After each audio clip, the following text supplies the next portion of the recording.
I talked to CJ about this. You know CJ Wilson, CJ. pitcher.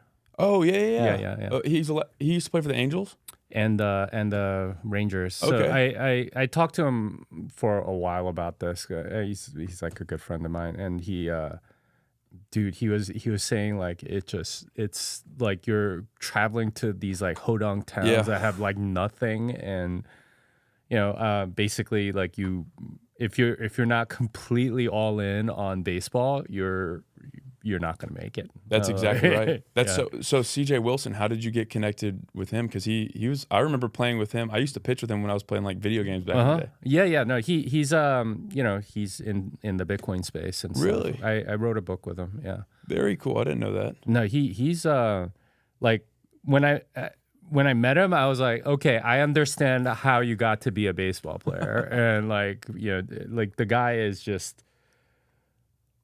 Like there's an intensity about this guy that I have never seen. Really? Like you don't. Well, maybe I've seen it, but like with him, it was just. It was so intense, and like you can just kind of feel the energy when he's in the room and stuff, and it was really strange because I don't know if you've ever experienced this, right? Like you're like in the car, and it happens to me a lot when I'm driving, and somebody in the car falls asleep. And you kind of get tired, right? Like, because like, okay, like something about the pheromones or whatever. And when we were writing the book, like we were staying up till like 3, 4 in the morning or whatever. And I remember thinking, why am I not tired? And I was like, I think CJ is having the opposite effect of what like tired people have. It's like, I don't know what it is, but I have a lot of energy right now. I don't know why. And I think he just sort of has that. So That's very interesting dude, and he told us all these stories of like the clubhouse and all like it's like everybody's a degenerate gambler and all this other stuff. Like, okay, I can neither confirm nor deny that my friends might be able to confirm that. Yeah. But what's the book called? Bitcoin and the American Dream. So okay, I did not know. I have that on my desk right now. I did not know that he was. He's on the back. Yeah, Wait. You can see it. I might have it. Yeah, I don't even have it on my desk. CJ Wilson, he's there. That's wild. Yeah. I'm not kidding. I might have been like 12 years old playing with like the Angels or something on MLB The Show, and I would play against my brother, and I would use CJ Wilson. So that's funny because my last name's Wilson. So yeah, nice. That's very cool. We kind of just got right into it. Thank you for coming on. I appreciate it. Well, thanks for having me. Yeah, it's.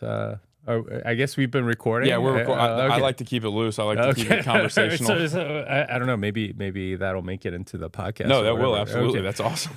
Yeah. No. What was really cool about what he was telling me was, so I recorded a podcast with him before, but like, I was like, okay, so what was that like first time out, like pitching in the major leagues, and he remembered like every pitch. Who was catching? It was Sandy Alomar Jr. Wow. I still remember that guy from my childhood or whatever. And he was pitching against Carlos Delgado.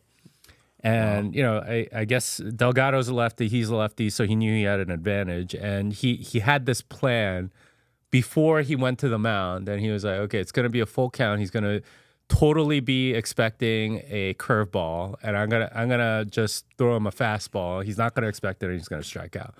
Exactly what he knew exactly what pitch he did at every has this memory, and it like reminds me that like for people where things are important to them, like you have like a detailed memory. Like our minds are like completely available to understand all of that, and we can record all of it in your head. And there are things like that for me too, right? Like I still remember certain things from my life where I could tell you sort of like play by play. It's not baseball, but I mean I think there's something about the human mind and human body where if you're sort of dialed in like that, you have it. It's like a stress response almost, like something that's that you've created enough importance around, because I guarantee you, I mean, actually I don't guarantee you, I don't know CJ Wilson very well, but pitched a lot of innings in the big leagues. I bet I would be willing to bet that there's innings that he doesn't remember. Yeah. You know, but he remembers like every pitch about that exact at bat, and I'm sure there's a lot of other at bats like that. Which is, I mean, even off the top of my head, I remember.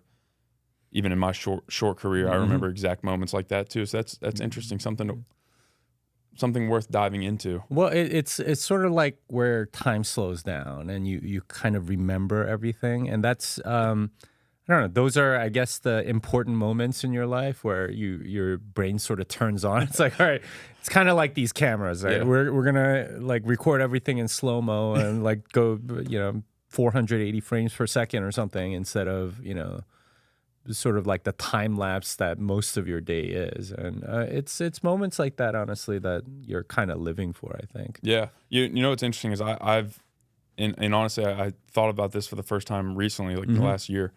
I think on a grand, like that's a day-to-day scale. I think on a grander scale too. As I look back on my 24-year-old life, there's times where I've seen.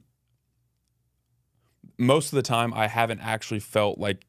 And being able to see in play-by-play in detail God's hand moving in my life. But like there's certain things, meeting Harry and Brett and just the synchronicities of a lot of how that transpired. It's like I would look up after a week and be like, oh my gosh, like 10 things just happened that if one of them didn't happen, then the 10th thing would have happened and then I wouldn't be here. So it's just interesting on a grand scale. It's kind of the same deal where you can like slow things down and be like, wow, God's like literally moving in my life. Now that I say that, I'm curious if you have you had any moments? Yeah, in your life? Most of my life I feel like is like that, and it is kind of almost random, right? And I think for a lot of people they have trouble trying to make sense of that, especially if you don't have God in your life, and it's okay. Like if this small thing doesn't happen over here, then like my life is just completely different. And I think about stuff like that all the time. I immigrated to the States when I was 8 years old, and I still wonder, like, what would I be like if my parents decided not to immigrate to the U.S.? Like, how would I be, or what sort of values would I have? How would I have behaved and things like that? And I honestly wonder, like, would my values be different? Would my thoughts be different? How would I have handled a lot of things? And those are sort of like moments where you can think about, but in a sense they're not really under your control, and they just sort of happen. And this is where I think if you try to sort of like rely too much on logic or like what should have happened or your ideal sort of scenario or something like that, you kind of drive yourself crazy. And in a sense, I think that's where a lot of people like get into depression and things like that, because they're like, oh, like I could have made it, right? Like you're like Uncle Rico and like Napoleon Dynamite. Used to throw a football quarter mile. If the coach just put me in that fourth quarter, oh man, I could have been, whatever. And that's sort of like the counterfactual that you never know, right? And that's they don't. A lot of people sort of live in a reality that doesn't exist and think that that would be the greatest thing ever instead of the reality that you have now. And really, the way to sort of deal with it is to not like think of them as choices, or it's more sort of like accepting it and moving on. And there's a lot of that which is sort of unfortunate, but there's also a lot of it which is very fortunate. And, I consider myself very lucky for having been, I guess, guided in a way towards the life that I have now, and very happy about that. That's an interesting, I mean, I was born and raised in America, and I'm sure everybody has inflection points, but I mean, that's a pretty profound inflection point. I'm not sure where you were born, but like, if you were born and stayed there the rest of your life, would you be into Bitcoin? Would you be an author? Like all these things, you never know, right? I mean, most of my life is like that, right? But yeah, I was born in Korea. I was born in Seoul, and yeah, I mean, that is something I wonder sometimes about. But like the process to where I am now, there were so many twists and turns before I got here. A friend of mine, Michael Flaxman, he likes to tell me that, like, Jimmy, you're famous because of a blog. Yeah, you're kind of right. Because I had less than 300 followers as of January of 2017. Wow. Right? And nobody knew who I was. And I had written this blog post that I wanted to publish on the company blog that I was working for. This was Paxos, and they're a company out of New York. I was working for them, and they needed some material for their blog. And I wrote something. I had written a couple things before, and they liked it. They posted it. And then I wrote something else, and the guy that was in charge of the blog said, "We can't publish this. It's too focused on Bitcoin." I'm like, "What?" I was like, "Okay, all right, fine." So I went to a lot of other people and tried to sell them on the idea of like publishing my article, and they're like, "No, sorry, don't want it." So I opened my own Medium blog. I opened a Medium account that day and just put it out there, and then published it or promoted it, in the little way that I could. Like I said, 300 followers. 300 followers on Twitter, not very many. But after a while, it kind of went viral, right? Because I was explaining something that I think a lot of people had doubts about. This was around the block size wars and stuff like that.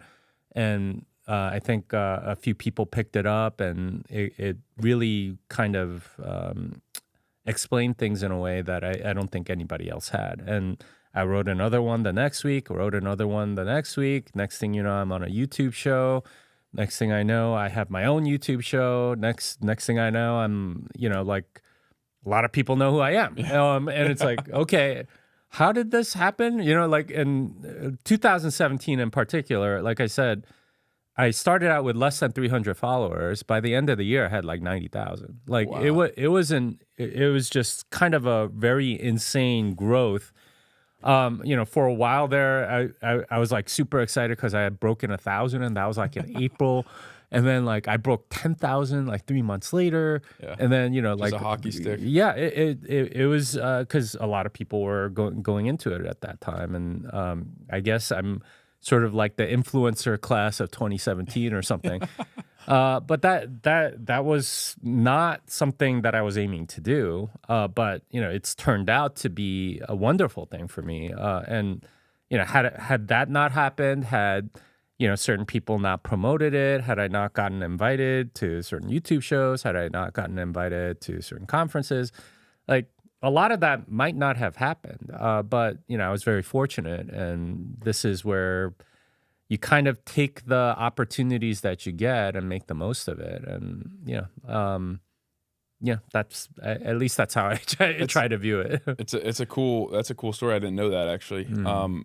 I have to ask, were you wearing the hat back then too? Not in January. So for those listening, I've seen you now twice in person, and if you look at Jimmy's song, you'll see he's wearing a cowboy hat and cowboy boots. Yeah. So it's synonymous.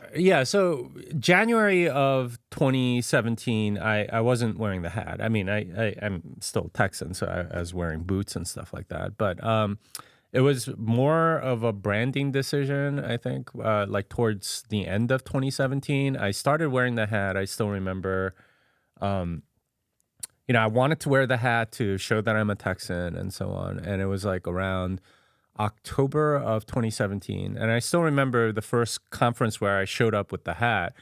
I think it was Consensus Invest, and it was in New York, and I had to be there for some reason or whatever. In New York, yeah. Not a lot of people wearing cowboy hats. Not many people at all. I still remember, I knew I was onto something because I was having dinner with Tone and this other guy, and we were sitting around eating and talking about like what to do like on YouTube and stuff like that. And this random woman came up to me and like said, "I just wanted to let you know you have some balls wearing that hat." Like, what? Yeah. Okay. All right. So there's something there. And the next day I went to Consensus Invest, and I think Pete Rizzo pulled me aside to like go do an interview in the back. And like the whole time we didn't talk about Bitcoin, he was just making fun of me for my hat. I still remember that. And, somebody else recorded me. It like became sort of a thing. Yeah. And like after that, it's like, okay, I can't not wear the hat like ever. It's like become kind of a branding thing. And yeah, it's kind of stuck. 7 years later, here we are, right? Like, do you know Chris Sacca, the investor? No. So if my memory serves me, he was on Shark Tank. He's an investor, and I remember him. He always wore these like pearl snaps, sort of like embroidered shirts, sort of a Texan cowboy type style. But I mean, he was on Shark Tank, like in investing circles. So I don't think he was a cowboy. Maybe he was, but what I remember him saying was it was a conscious decision because you don't see a lot of people in hats, cowboy hats. You don't see a lot of people wearing pearl snaps in business meetings. And every time somebody went to a meeting with him, they would remember him because it's the guy wearing the pearl snap. Yeah. I'm from a branding perspective, I'm the Asian cowboy, right? Like no, very few Asians have any hats on at all. So it is smart. Yeah. It's a good brand. I really do think that's a really good branding because it is in a way synonymous now. It's like if you see an Asian wearing a hat, it's probably a cowboy hat. It's probably going to Yeah. Man, I love it. Because as I mentioned to you earlier, I'm not technically Texan, but my dad and my whole family lives here, and my mom was raised here, and I was born in Atlanta, but I've always been drawn to Texas. And I mean, my dad is a very proud Texan, so I grew up in that sort of household. I've had some of my earliest pictures are of me with a cowboy hat on playing guitar. So I've always been fascinated by cowboy hats. So it's an interesting move that I think is smart. Yeah, maybe I'll be the white guy. I'm gonna be the. I'm kidding. Yeah, I mean, it's cool because it sort of like shows my values, and it's done in a sort of visual way. Because, we're talking a bit before about like where I lived before, and like Massachusetts, like while I was living there, I was like almost ashamed of the values of the state. It was like very woke before, woke was a thing. And it was very liberal. And they did all kinds of like crazy, weird stuff, right? Like just, it was a uniparty state, basically. So I still remember like during the healthcare debate and stuff like that, Ted Kennedy dies.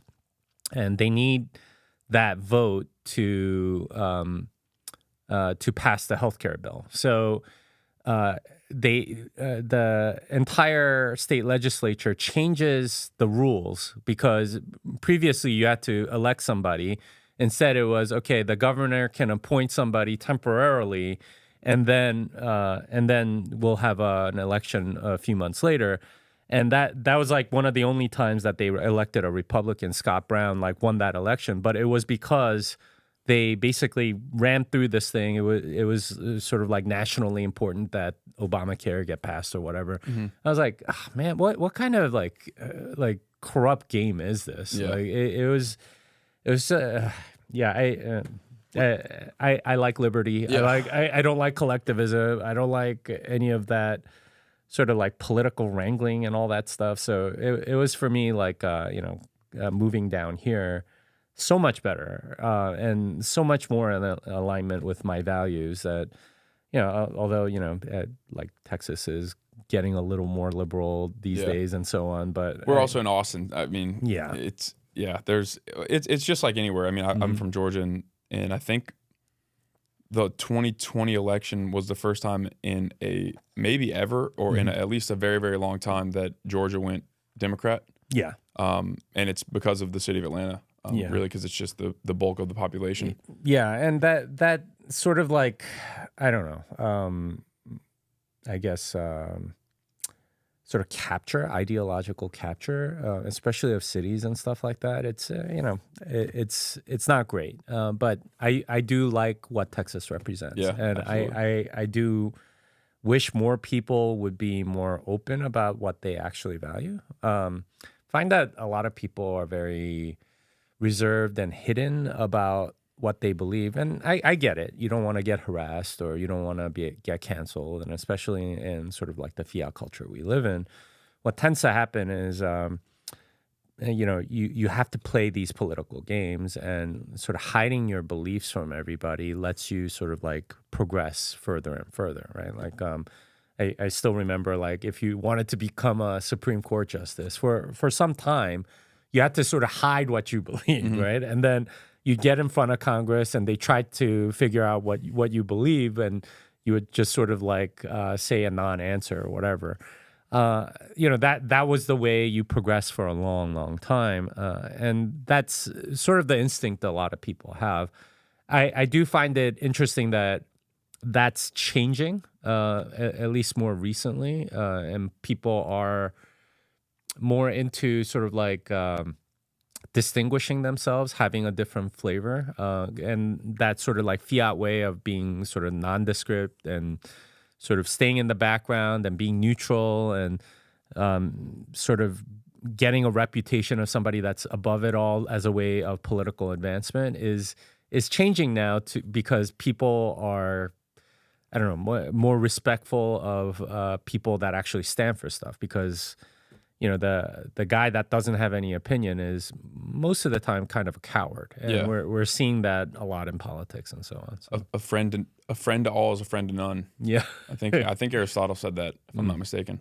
But you mentioned Fiat a couple times, and obviously your shirt says "God, Family, Country, Bitcoin." You are a Bitcoiner, a Bitcoin author. I'm curious, when did you get in? Like, what was your entry into Bitcoin? Yeah, so I got in back in 2011, and I saw, I'm a coder by trade. I've been a coder since like I was 9 years old or something like that. So I've been doing it a long time, and I was one professionally for like I guess 2011, like 12, 13 years before I saw Bitcoin, and I used to frequent this website for tech news. It was called Slashdot, and I still remember February of 2011, I saw a story on there that I didn't know anything about. And that's rarely unusual. Usually I know something about every story. Oh, okay, that's a new Linux distro, or oh, that's a new iPhone, or that's a new, patent troll lawsuit or something like that. But this one was completely new because it said, internet-only currency Bitcoin reaches dollar parity. And Bitcoin was spelled with a big B and a big C. So, like, that's how old it was. They didn't know how to capitalize it or whatever. And I was like, what is this? So I looked at it. I think spent a large portion of that day looking at what it was and how it worked and all of that.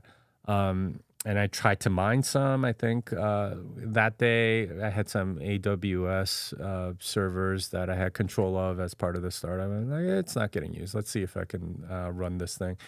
Couldn't do it. Even in February 2011, it was already like well into the GPU era, and I think people were using FPGA, so I had zero chance. And I was solo mining, so it wasn't going to work. But that's when I heard of it, and I still remember talking to my wife that night and saying, hey, like I heard about this Bitcoin thing.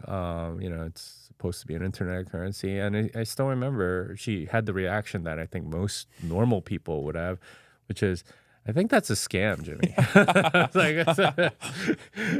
And I was like, no, it's different. It's like blah, blah, blah. So, I got into it, I think, largely because I had the right background. And, this is one of those like moments that we talked about, right? Where your life changes because you happen to be in the right place at the right time.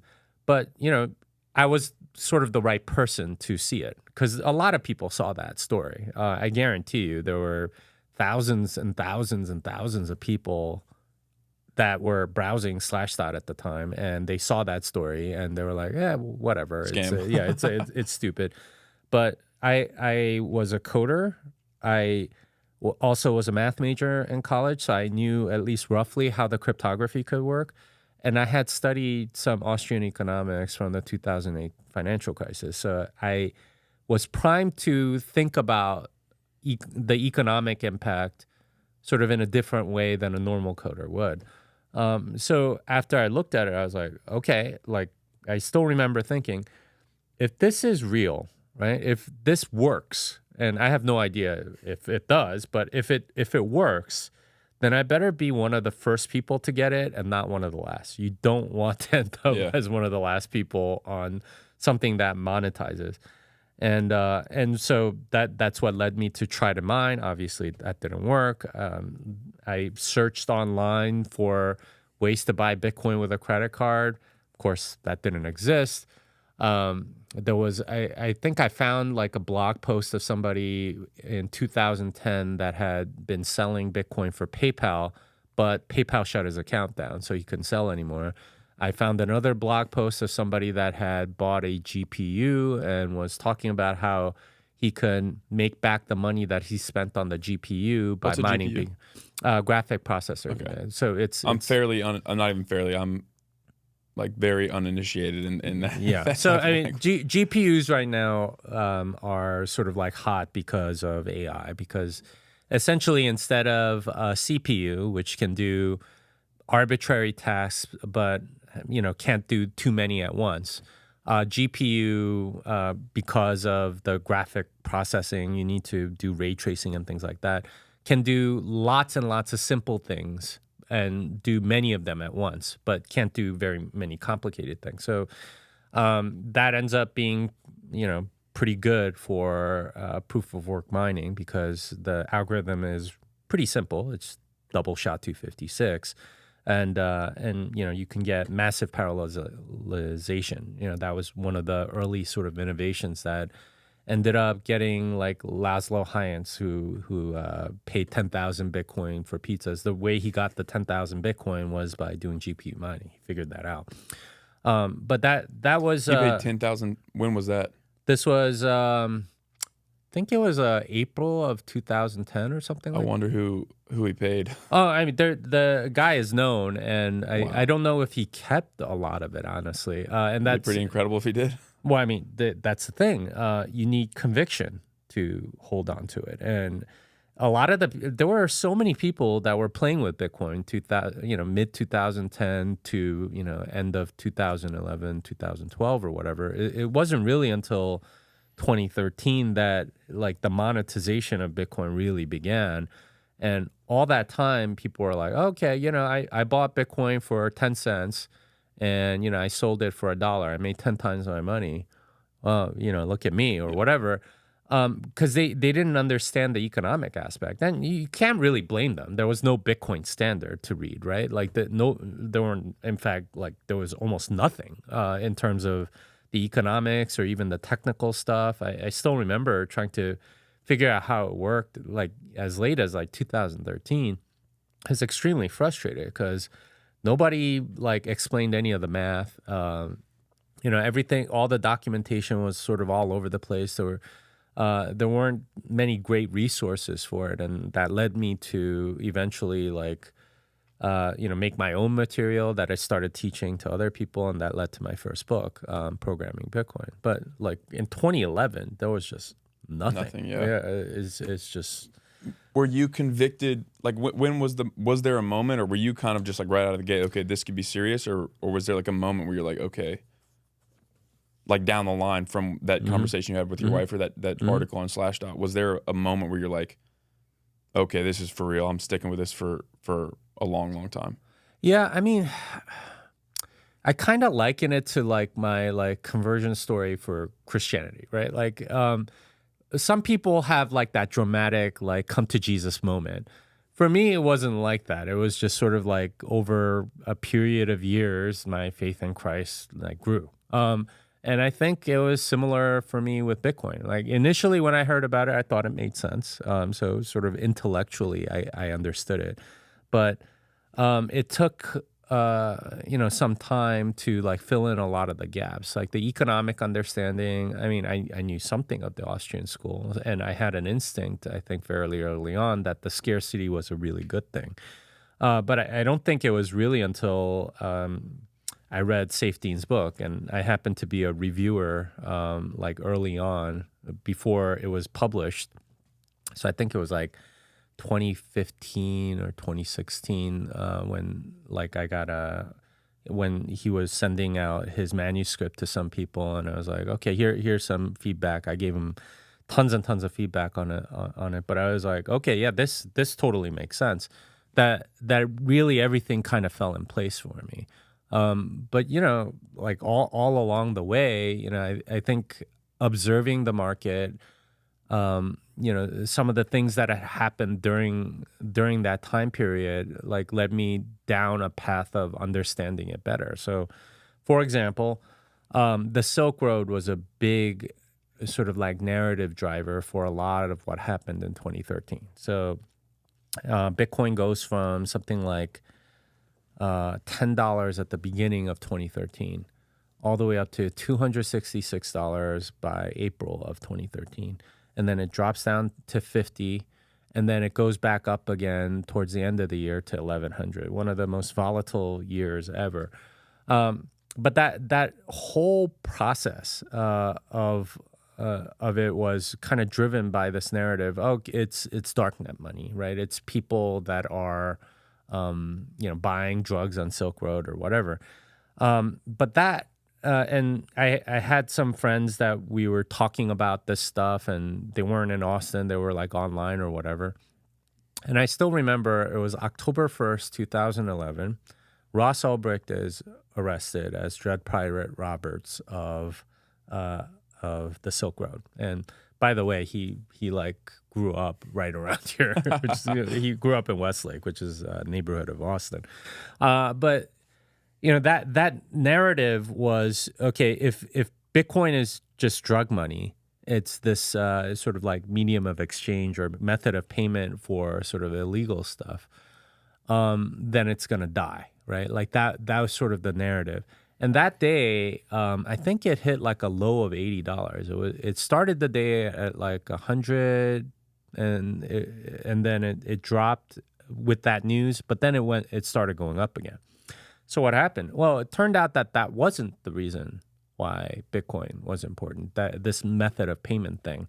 It was much more because it was actually scarce.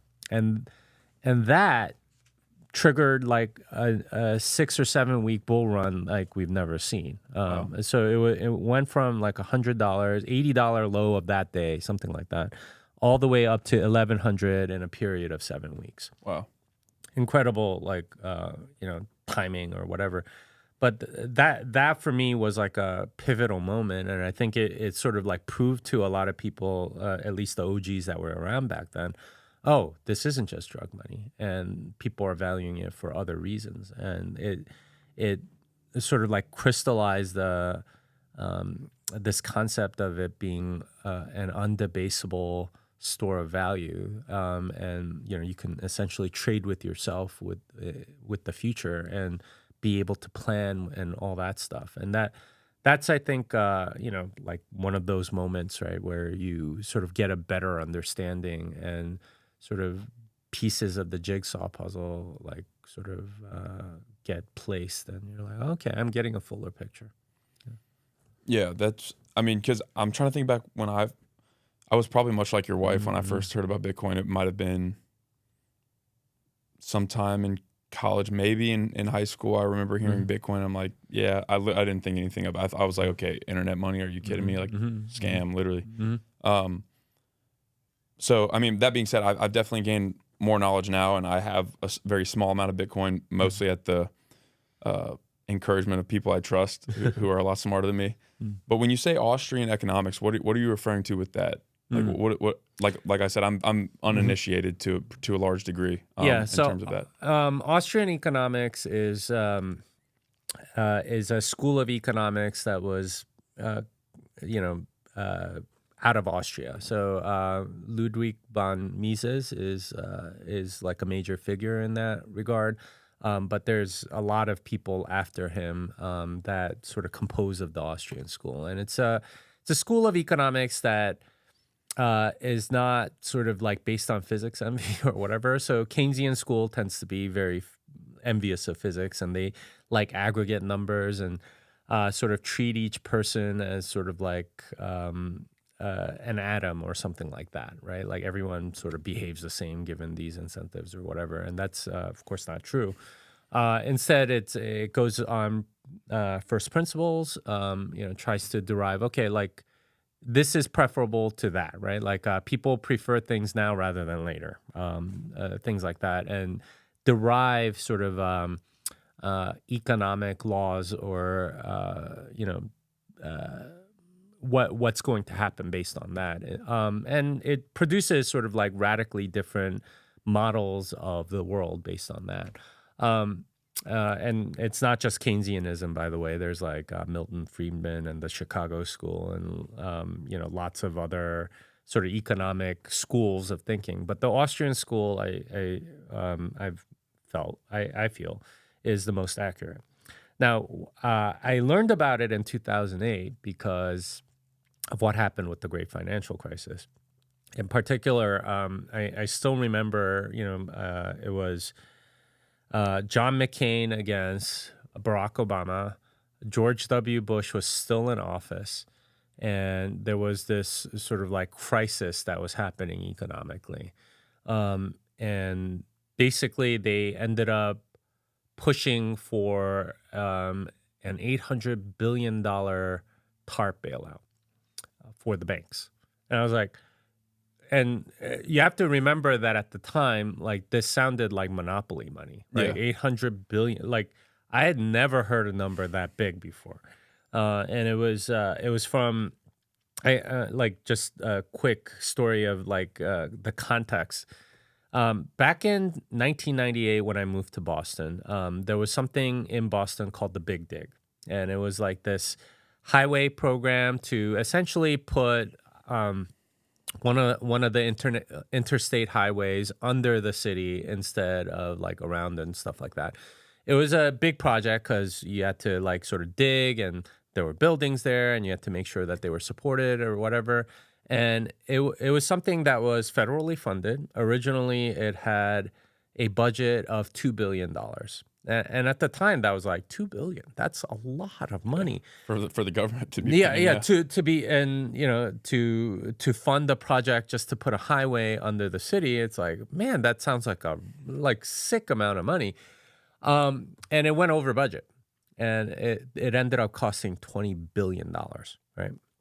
Something insane. There were all these tunnels and all this other stuff, and it's for a highway, right? Like it's not like some crazy building or something. It was a highway. It just seemed kind of crazy, and what people would say was, haha, but the federal government's paying for it, so it's the tax dollars of everybody. Haha, we got $20 billion for free or whatever.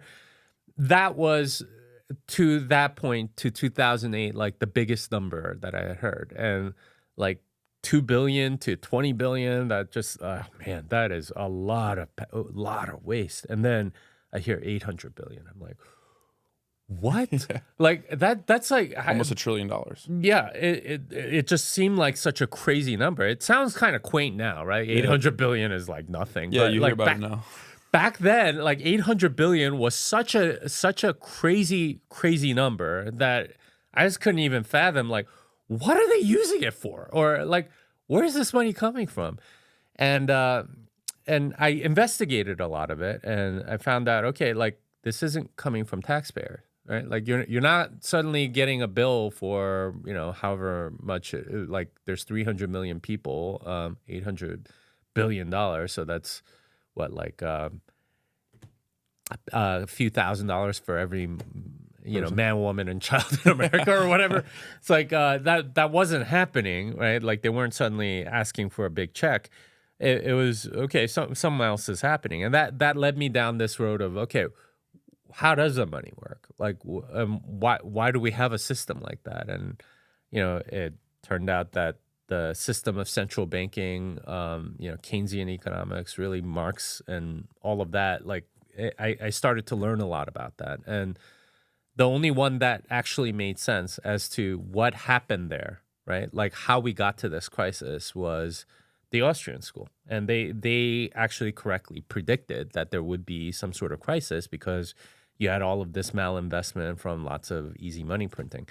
And so that for me was one of the things that I really needed to get. And this is something that I think for a lot of people, they don't get about Bitcoin is that for them it's a new tech, right? It's like a shiny iPhone or something like that, or maybe I guess a little more abstract, maybe a new type of web server or something like that. And it is a tech, but it's also money, and it's money and tech have very different profiles, and you need to understand the economics behind money. And the thing is, like with every other school of economics, they don't see scarcity of money as necessarily a good thing. They want government control over money so they can print more of it and so on. And this is the entire idea of at least like paleo Keynesianism, for example. It's the idea that you print more money to stimulate the economy during a depression, and then you spend less during times of good. At least that's how Keynesianism is supposed to work. They just never pull back the spending during good times. So, you get sort of like neo-Keynesianism, which is just spending whatever. Yeah. And you get ridiculous stuff like MMT or whatever, modern monetary theory, which comes out of that.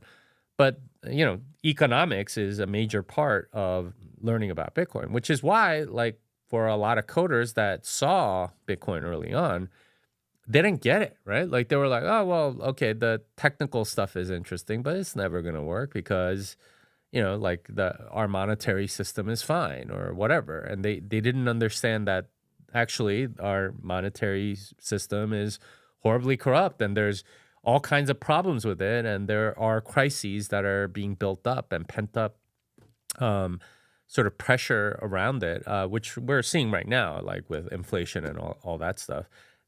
Nobody thought of it back then because times were good, right? Like even 2011, 2012, 2013, as far as like your mortgages and like groceries and stuff like that, nobody thought of it because they didn't think they thought that the economy would be like that forever. They didn't understand all of the sort of like bad stuff that we were accumulating as a result of all the money printing. So, understanding both is part of becoming a Bitcoiner. Is, there are consequences to the current monetary system, and having a different monetary system is what we're ultimately striving for.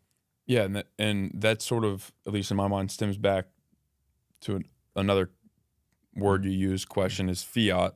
Fiat currency. You said fiat culture, which is more or less the antithesis of Bitcoin. Is that accurate to say? Yeah. So just as sort of like a background on that word. So fiat is Latin, and it means let it be done. So Genesis 1:3 says fiat lux, right? Let there be light. That's what it means. It's a verb in Latin. Fiat is let there be. Now, in English, when we say fiat money, we mean it's like literally let there be money, right? Like it's money that somebody declares into existence, right? Like by speaking it into existence, kind of like God in Genesis 1:3. Of course, people can't really do that unless you have complete control of money, which any central bank actually has. So when we say fiat money, we mean money that is created out of nothing. And that is what money, the US dollar is. Now, it wasn't always that way. Money used to be, backed by gold. So up until, I think, April of 1933, you could, at any time, take $20.67 to any bank in the United States and get 1 ounce of gold back. $20.67. So it was always sort of like exchangeable. The green paper represented some amount of gold that existed. And it was obviously way more convenient because you didn't have to weigh it out and all that other stuff. Carry gold with you when you're going to buy something big. Yeah, or like try to divvy it up or whatever, right? Like the bills and coins are a lot more convenient, and that's what people use. So that up until 1933. And the reason why FDR did that as one of his first acts in office, by the way, I think it was April 15th, 1933. And I think he was inaugurated maybe like a couple weeks before, as, the New Deal president or whatever. was because he wanted to expand the money supply. And this is one of the big pernicious things is if you, by increasing the money supply, you can spend money and that into existence that you didn't have to go and collect. So it's a stealth tax, and that's essentially what FDR ended up doing. A year later, he revalued gold from $20.67 to $35. So you got sort of like instantly a debasement of the dollar, but basically, the gold that the government had at the time was worth way more. And he seized all the gold, right? Like as part of the Executive Order 6102. But that's what dollars used to be backed by. 1971, Nixon cut ties to gold by saying we're not going to redeem these anymore. It used to be that citizens could redeem it for $20.67. Then it became $35, but he confiscated all the gold, so you can get it.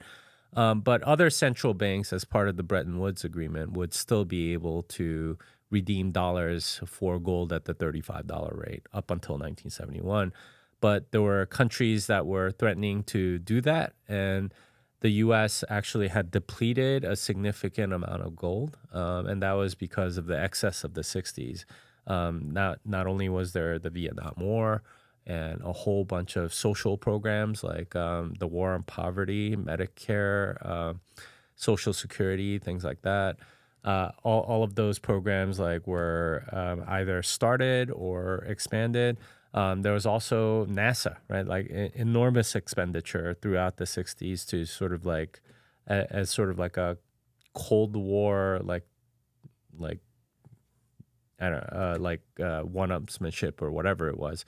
And there were all kinds of other Cold War fronts that were being funded. So there was extreme excess, and the government just kept printing money, pretending that they had the gold to back it. But as other countries started to redeem their gold, they were like, okay, we're insolvent. So Nixon cut ties in 1971. At that point, the dollar was free floating. Oh, broke loose, more or less. Yeah, it didn't make any sense really, but that's what it became, and it was backed by oil a couple of years later as sort of like the currency that you needed to have in order to buy oil. But that's sort of like the history of fiat money.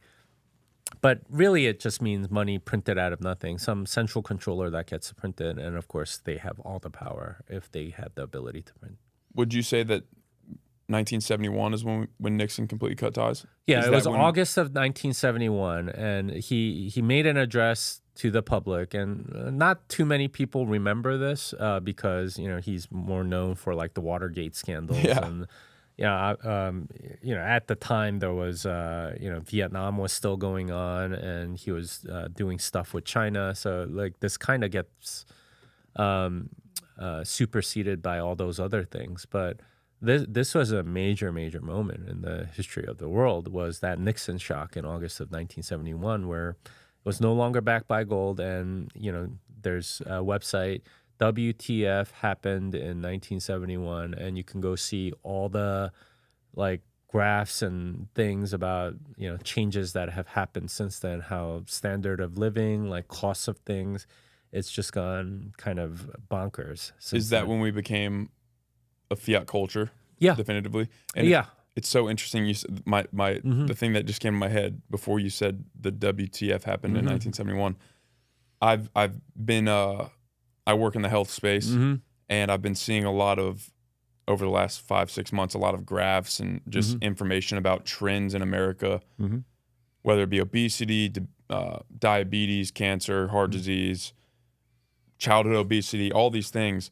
And all these graphs, you know where they start? 1970s. And I'm like, oh my gosh, since the 1970s, America has gotten fatter, sicker, average person's gotten poor, healthcare spending's gone up, all these crazy things. And literally two or 3 weeks ago was when it actually clicked in my head, where I'm like, all of this massive exponential growth and these negative things all started happening, or a lot of them started happening in the 1970s. Do you think Is that why? Yeah. That's wild. And that's what I detail in my book, Fiat Ruins Everything, right? Is part of that book is just documenting, okay, here's what happened with this, and here's what happened with this. And what you find out very quickly, if you study this stuff, is that the administrative sort of bureaucratic bloat like goes up exponentially almost everywhere, especially stuff that has government involvement in it, which at this point is almost everything. So you were mentioning healthcare, for example. If you look at the graph from 1971 of number of hospital administrators, right, versus the number of physicians and nurses and people like that, the graph of nurses, the actual healthcare workers, is actually like fairly, steady, right? It's growing at the rate of the population or whatever.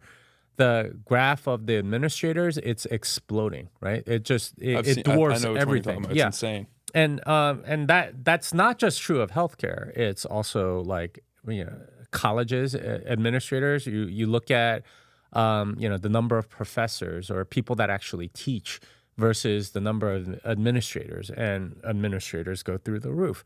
You look at the military, right? Like the actual number of soldiers versus like the administrators. So what's going on? Well, it turns out that if you have the ability to print money, well, a lot of people want a piece of the money that you're printing, and sometimes they mean well, right? Like let's improve the health of people. So you get like the Department of Health and Human Services in the United States. Let's improve energy. You get the Department of Energy. Let's improve education. Let's have.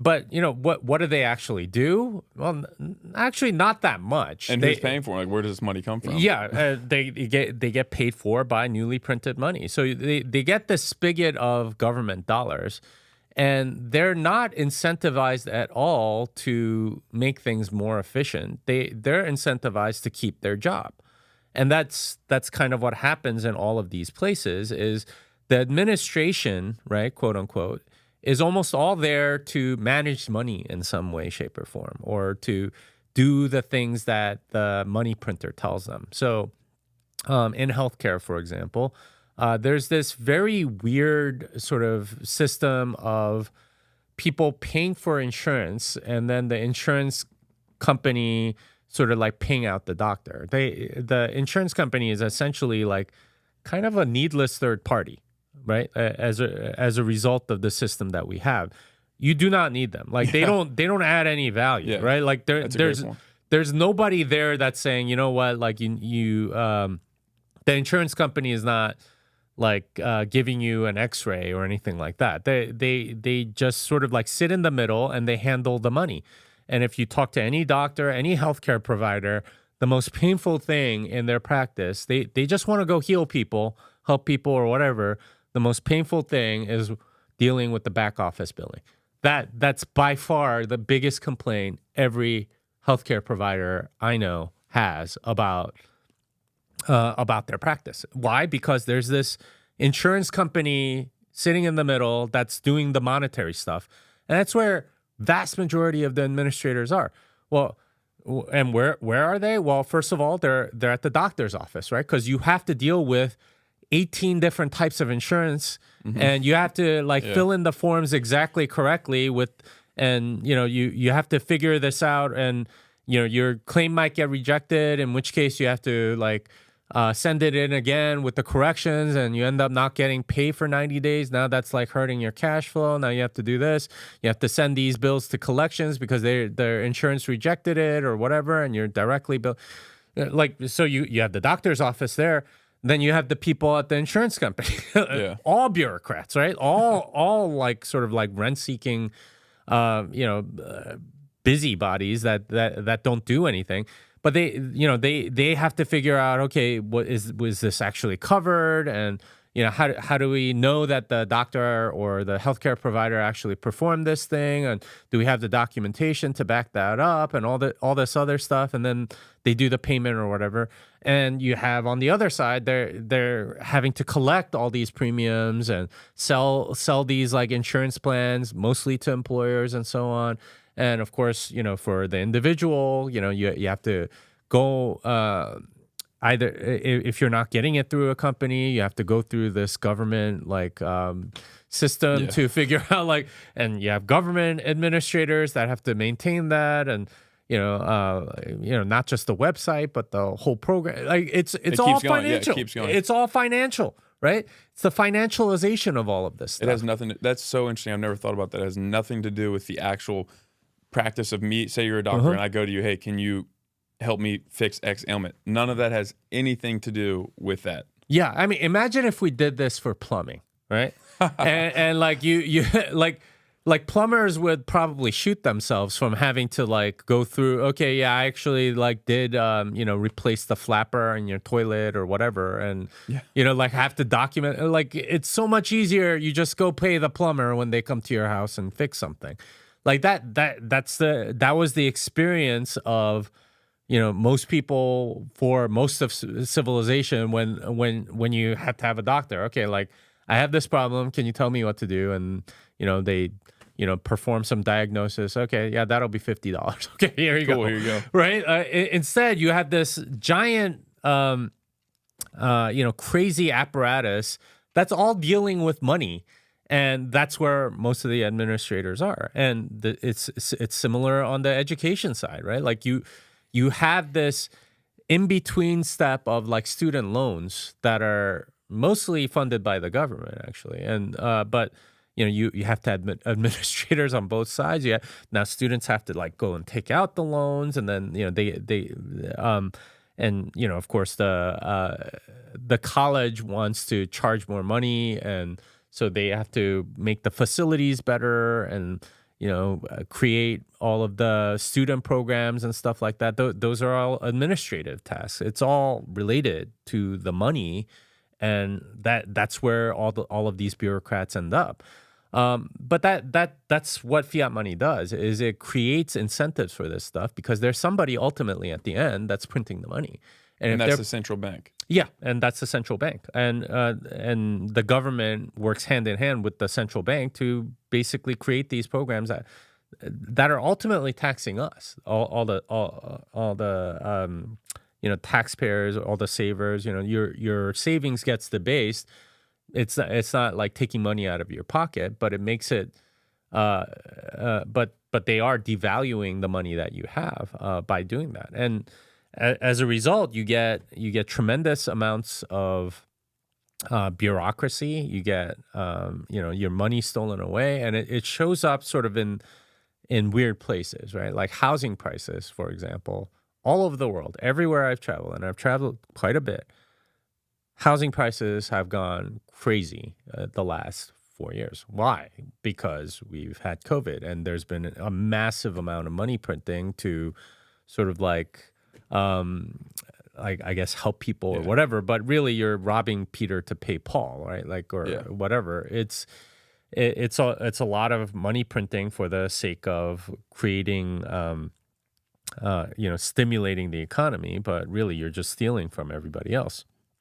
And what's worse is, looks like a market process, right? If I'm a doctor and I was drafted to go provide healthcare for the government, that would feel like tyranny, right? All right, you are now conscripted to provide health care for all of these people, and it's wait, you're not gonna, well, we'll provide for your food or whatever. That would be tyranny, right? Mm-hmm. That would be what is this, communist Russia or something? But if I pay you to do it, right? If instead of forcing you to do it, I'm going to pay you to do it, even though it's money stolen from everybody else. I'm going to pay you. Now it looks like a market process. Oh, we're participating. It's capitalism or whatever. It's not.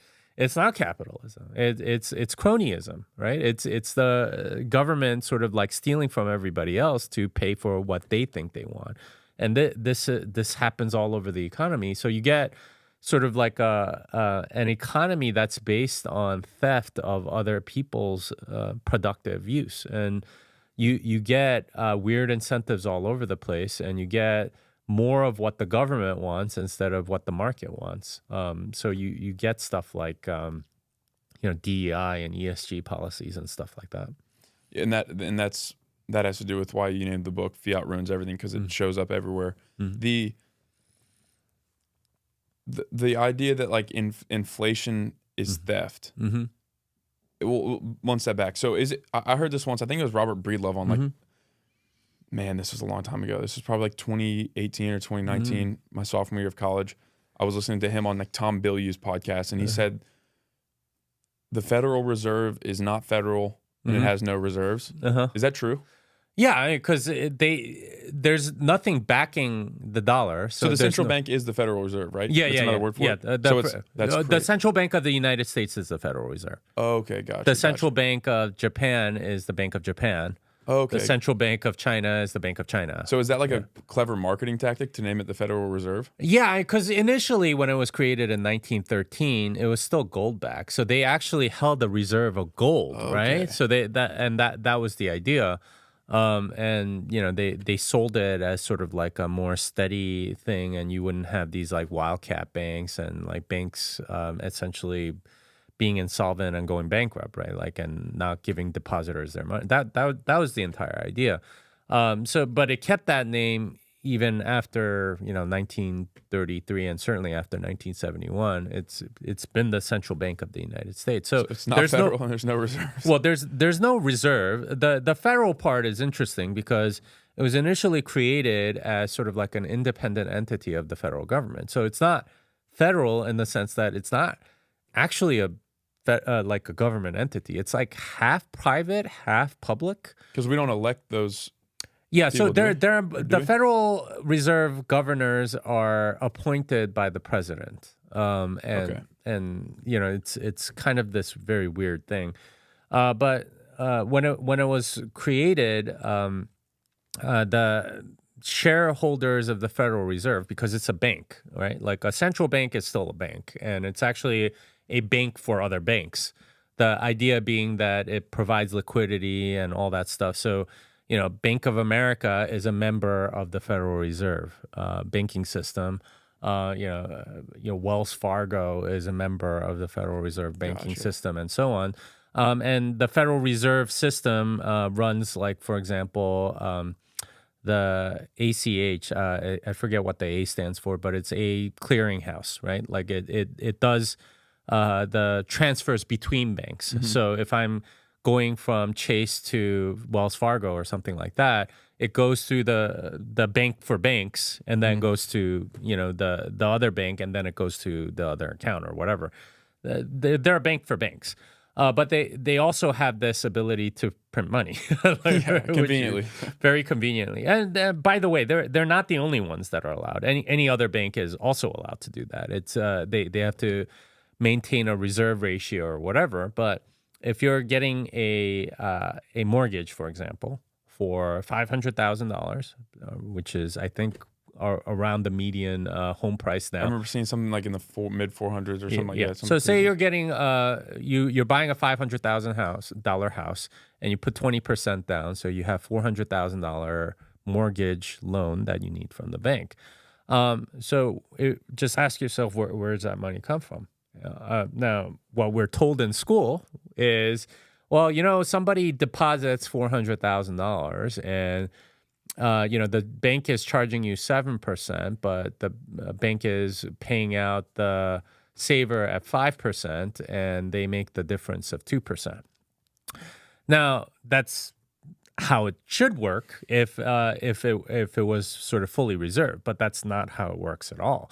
The way it works is the bank prints the money or creates the money out of nothing and lends it to you. And so there's, an asset on their balance sheet that says, we have a $400,000 loan to you. And there's, and basically they lend you that money, and there's a if the loan doesn't come, then they go and possess your house or whatever. So, but it comes out of nothing. Like literally, the money did not exist. Now it exists. The moment before you got the mortgage approved, now it exists, and it's crazy. But that's how it works, because if you think about it, at least think about when like mortgage rates were like at 3%. Okay, would you ever take the other side of the trade? Right? Would you ever lend somebody $400,000 for 30 years at 3%? You would never do that. That's not a good investment. The term is too long, the amount is too large, and the interest rate's not high enough, right? And that's the same case today. Like 5% kind of sounds nice, but you could get 5% on treasuries right now. Why would you take risk? Like you need like a significantly more higher premium or whatever. Unless you can just print it, essentially. Yeah. So what the bank does, so the way the mortgage system works is the federal government runs a program, Fannie Mae and Freddie Mac, and those entities insure these mortgages. So when a bank creates a mortgage, they don't even hold it on their balance sheet anymore. I mean, some of them do, like some smaller local banks or whatever. But if you're Wells Fargo and you make a loan for a mortgage, you take that mortgage and then you sell it to another entity, and it's and if it's conforming, then it is insured by Fannie and Freddie Mac. So you pay some insurance fee, and if the borrower defaults, and they're on the hook for it. They're essentially underwriting the loan. So you have very little risk, and because it has zero opportunity cost, you're not using somebody's savings to lend it out. You can make as many of them as you want.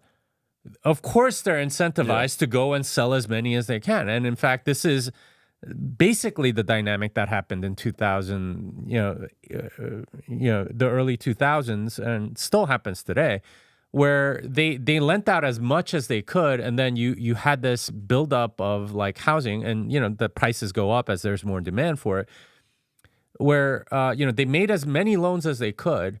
And then, like, some people couldn't pay it back, and that cascaded, right? Because it's like as soon as one can't pay, like, and Fannie and Freddie just like collapse. Because, that's the bubble crash. That's the whole idea. It's like then it just starts dominoes fall, and like they were on the hook for these borrowers that couldn't, and of course like their everything kind of went to zero and needed a bailout, and they printed $800 billion to do that.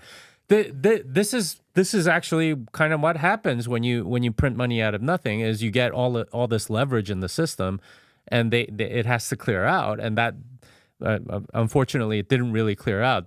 Basically what the Fed did after the mortgage crisis was the Federal Reserve decided, okay, well, we'll take those toxic mortgage assets and we'll pay you par for them. That was the essence of the bailout.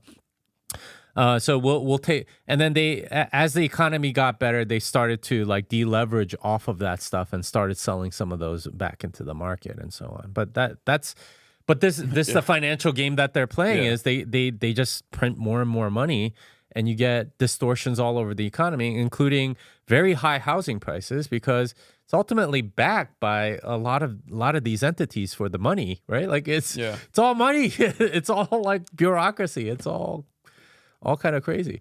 In thank God for Bitcoin, the first part is kind of just like about the history of money and coins. And one thing that's in there that you guys talk about is the fact that anybody who's had control, or whatever entity or organization or government that's had control of money throughout time, has and I think they use the example of the denarius, how they slowly lowered the amount of silver in it, and then all this stuff, which is an example of the government or the organization that controls the money stealing the money. This is the same as that. Has there ever been a government or an organization or an example where that hasn't happened?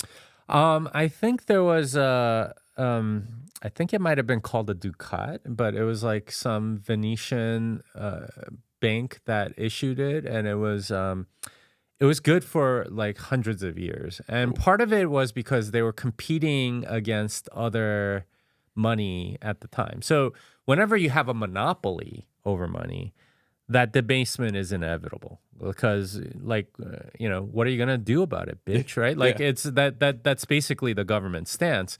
But if you have competing money, well, you need to compete in the market, and so if somebody else debases, well, yours is gonna win. So, I think that tended to work out, and the best money sort of like had the best reputation, right? Yeah. And that Well, that was it. so is without a central bank or a central controller of the money supply, that's what would happen. There would be competition for the money because we would ultimately. Well, so not a monopoly. So there's still a central controller over like those ducats or whatever, or florins and from Florence or whatever. There's still a central controller. It's just that they competed against each other. Okay. What's unique about Bitcoin is you've taken out even the central controller. So now it's known supply and it's decentralized. So nobody can debase it, and there's a hard limit to the number of Bitcoin that exists, which guarantees its scarcity.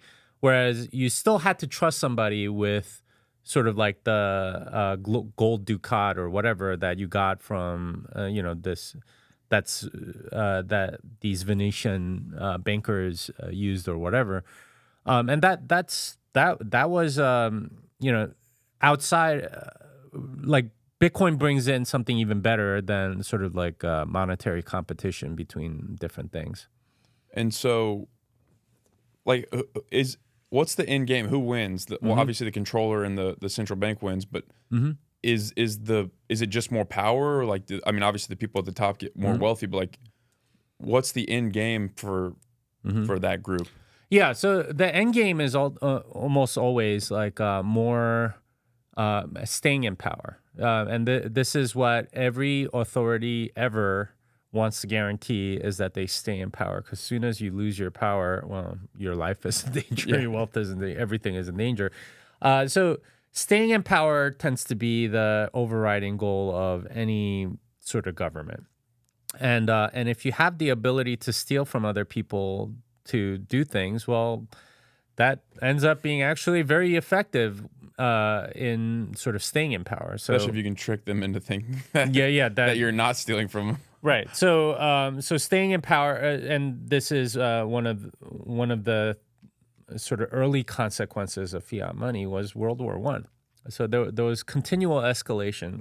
If you think about it from a historical perspective, all right, Serbian separatists murder the heir to the Austro-Hungarian Empire.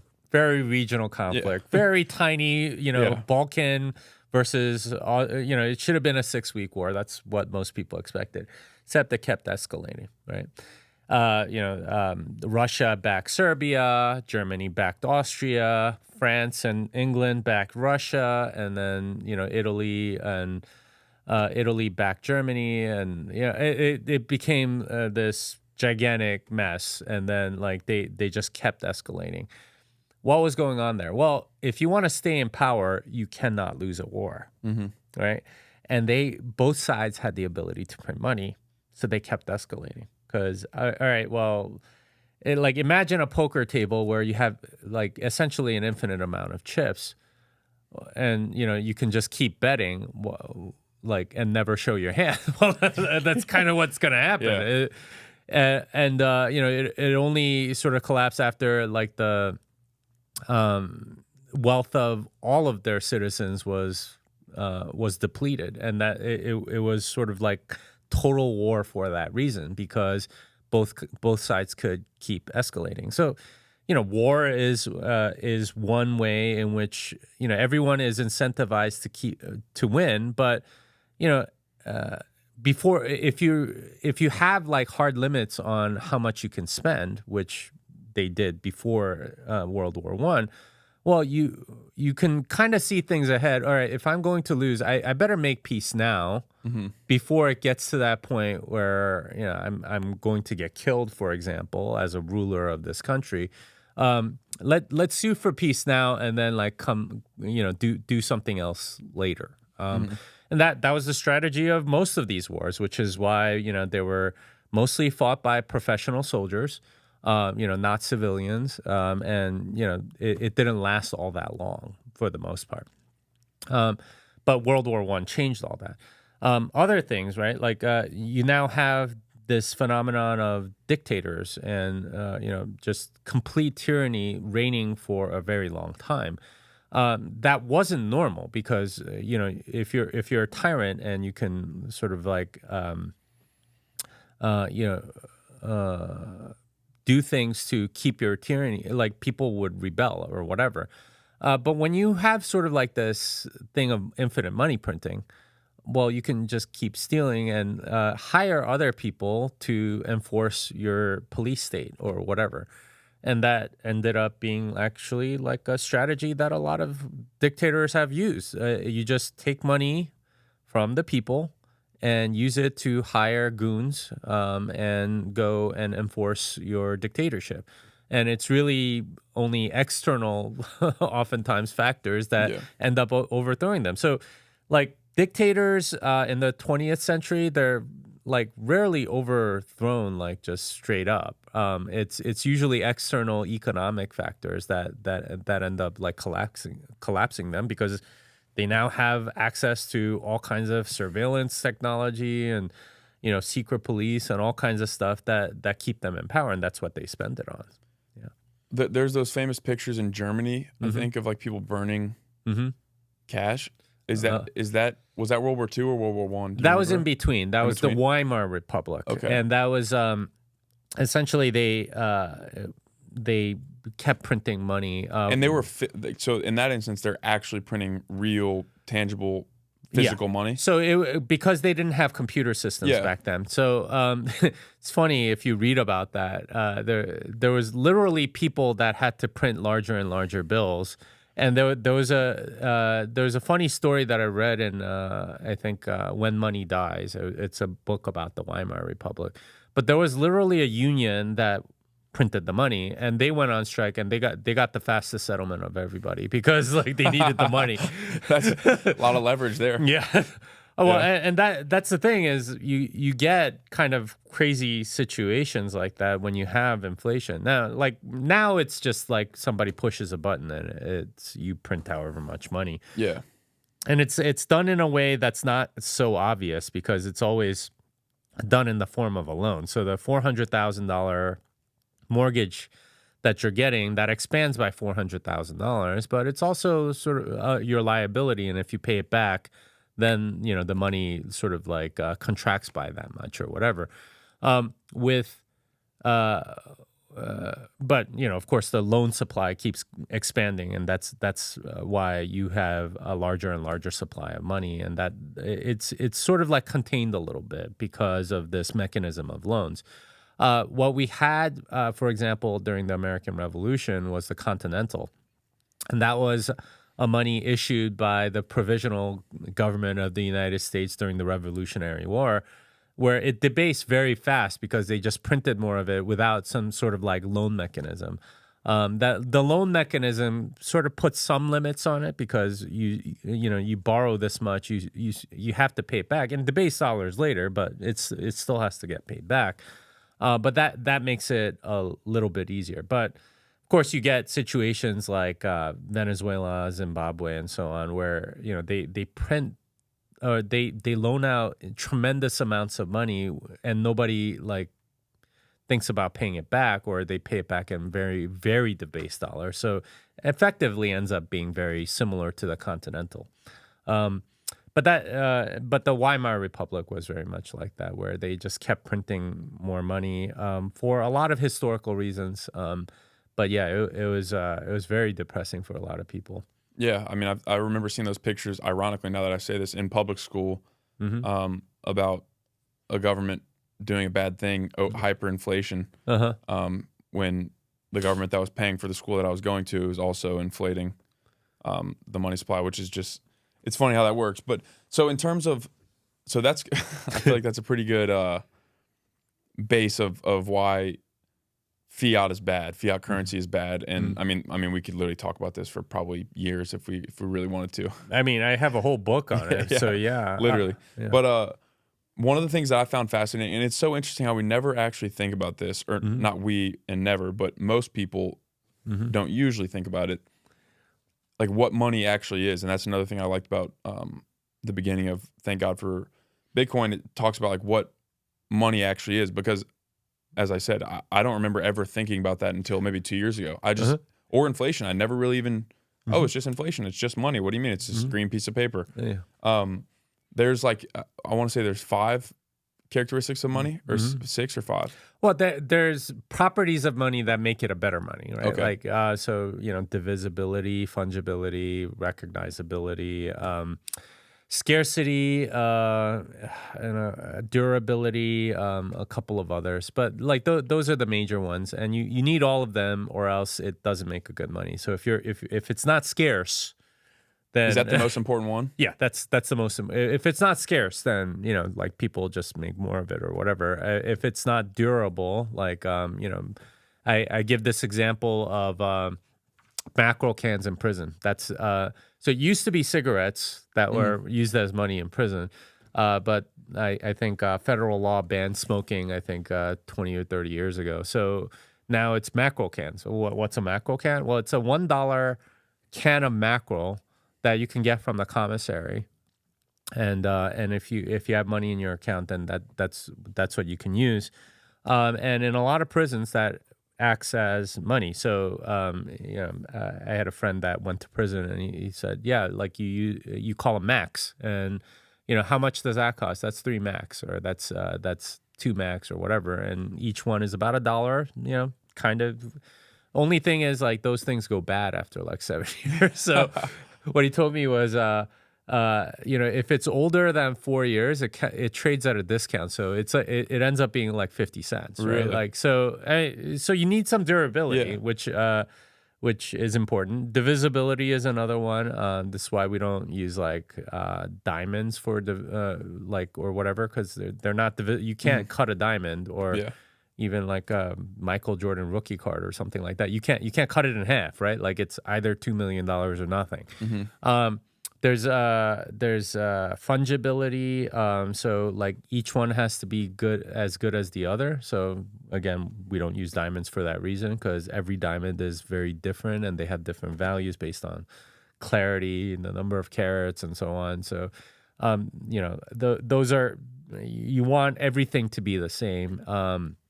Durability, recognizability, fungibility, recognizability. So, you know, if it's very easy to come up with a counterfeit, then, you know, That's why you have like all the things on $1 or something like that make it hard to. Yeah, to make it very recognizable for a lot of people. You know, it doesn't stop people from trying to counterfeit it, but that's another one. But on all of these metrics, and we outlined this in the book, you know, Bitcoin is superior. You know, the divisibility, fungibility, you know, recognizability, scarcity, and durability. You know, even gold flakes off, right? Atoms of it flake off on like a regular basis. So if you store a lot of gold, you have to have good filtration systems to capture any gold that like goes out into the air. Because a 400-ounce gold bar after like 10, 15 years is usually goes under, like it loses an ounce or something. Wow. Right. So that you can imagine on a grand scale, that's a lot of gold. I mean, an ounce of gold, that's a few $1,000s, right? Like, and you know, if you have like thousands and thousands, it you know, those things actually matter.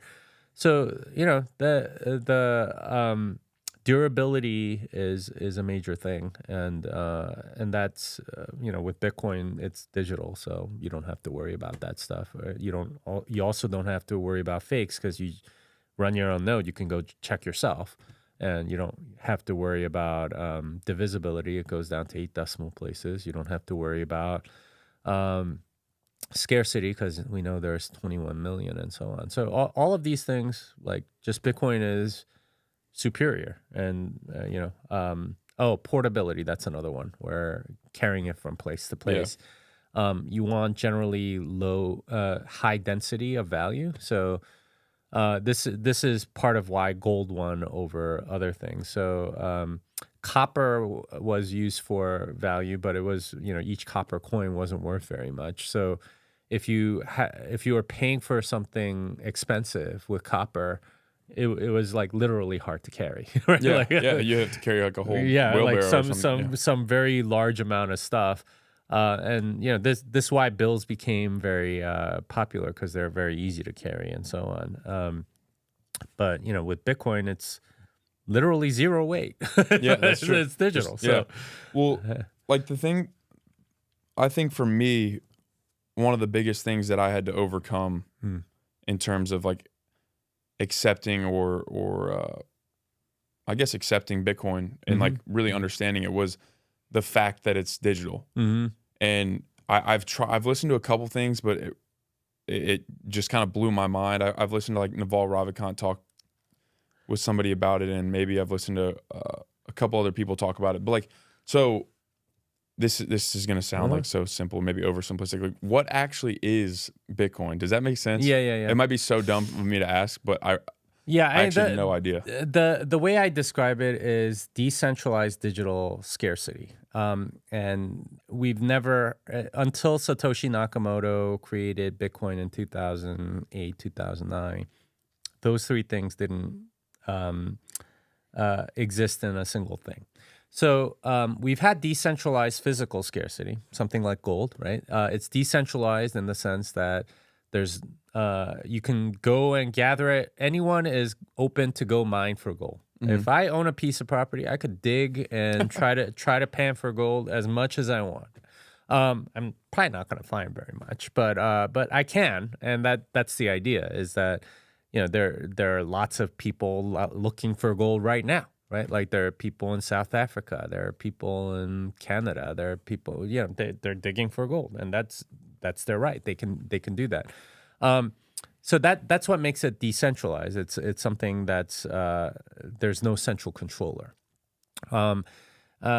Whereas something like Michael Jordan rookie cards, right? Like it's a Fleer company that created the rookie card. If anyone else makes it, then it's considered a counterfeit. Similar thing with U.S. dollars. If I go into my backyard and start printing $100 bills, I will get arrested by the Secret Service because I'm not allowed to do it. The only people that are allowed to create it are the people that in the Treasury, and they are the ones that create the $100 bill.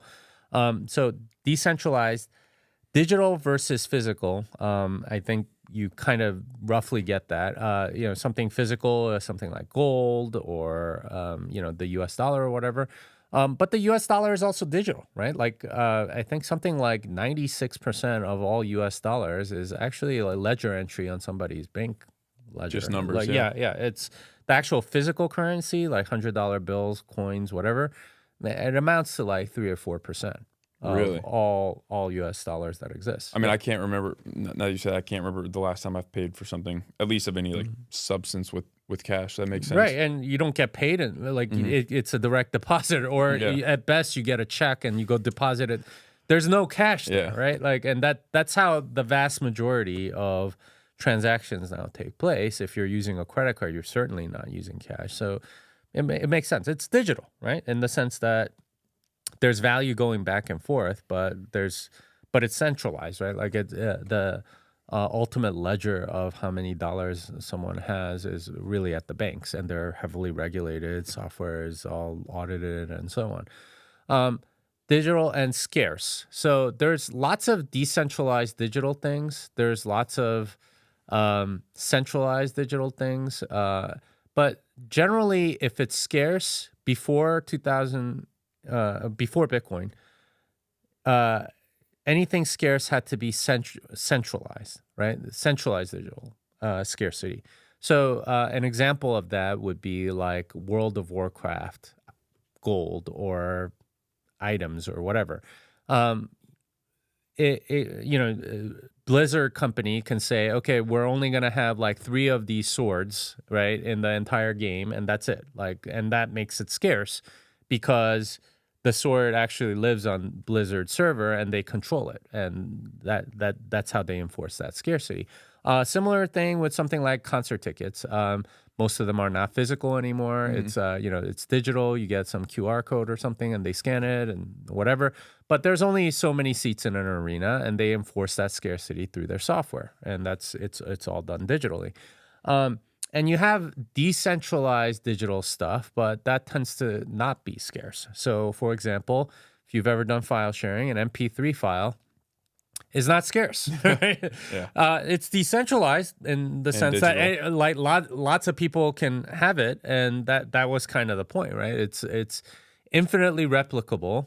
With perfect fidelity, with whoever cares to copy it. The bits that like get stored are actually not scarce at all, and that was kind of the idea.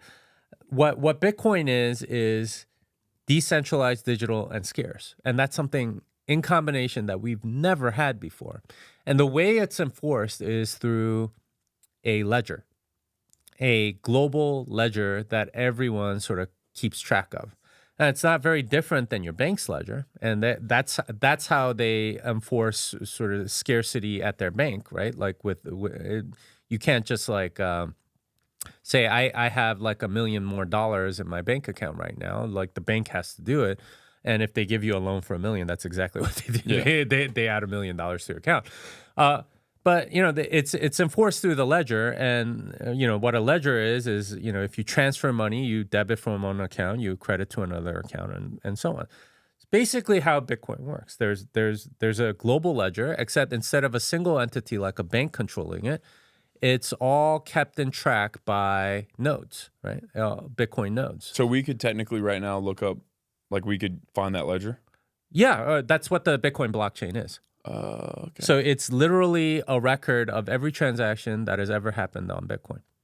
And it keeps adding on to the same. Yeah, every 10 minutes there's a new page in the ledger that gets added. And is that a website actually? Oh, I mean, there are websites that show the current state of the ledger. They're called block explorers, but Okay. yeah. But basically, you add a new page to the ledger of new transactions that have entered the ledger in the last 10 minutes, and so on, and that's continuing to go on. But you literally have a ledger that everyone can audit and make sure that it's legit. So if your bank has a ledger, and your bank does have a ledger, and somebody at the bank like does something fishy. No one's going to know about it except people that have access to that software. With Bitcoin, everyone has access. Everyone running a node has access to the ledger. What's a node? It's software to look at the blockchain. It's basically the ledger software for Bitcoin, right? Okay, so I could go download.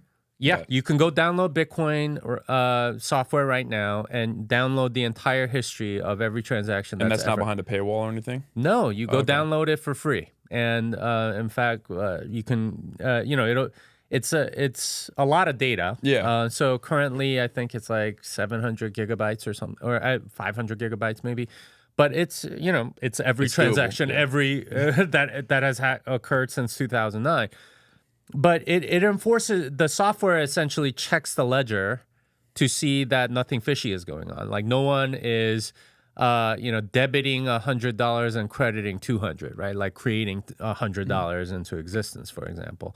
Like that is not allowed. And in fact, like there's lots of rules like that are part of the ledger. And that's what running the Bitcoin software, running a node is checking every 10 minutes to make sure that all the new transactions are consistent with the rest of the ledger, and that's essentially what Bitcoin is. Yeah. And by doing that, because there's no central controller of the ledger, you get decentralized, digital, and because it's a ledger, it's scarce. And the way the ledger enforces, new Bitcoin being created and it's asymptotic to 21 million and so on. It makes sure that it's actually Bitcoin, a currency that has scarce limits. There's no central controller, and it's digital at the same time. And all of those things are true of it, and that means that it's a superior money to anything else that has ever existed. Correct me if I'm wrong. I think I remember hearing an example of this, or maybe like an analogy of like a block of amber. Have you heard something like that, where it's like basically every transaction just adds a little bit more amber, and it basically just does that make sense? Yeah. It's kind of like that. Basically, each page of the ledger is secured by the next pages, so you can't change, like, unlike a bank where they can go in and like change a transaction from 6 months ago.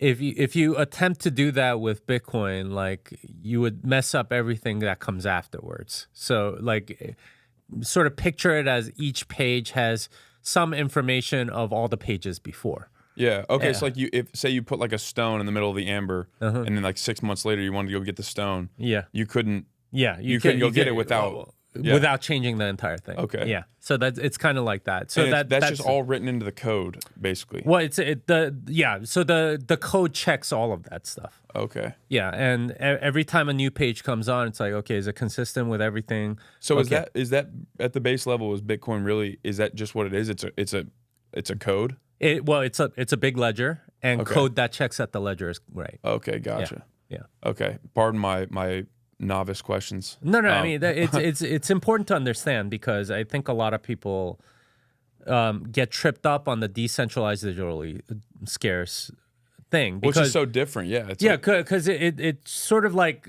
completely different than anything that they've experienced. Because centralized digital. Yeah, I understand the sword in World of Warcraft. I understand coupons on e-commerce site or whatever. But or one-time use coupons, right? That's another example of something that's centralized and digital and scarce.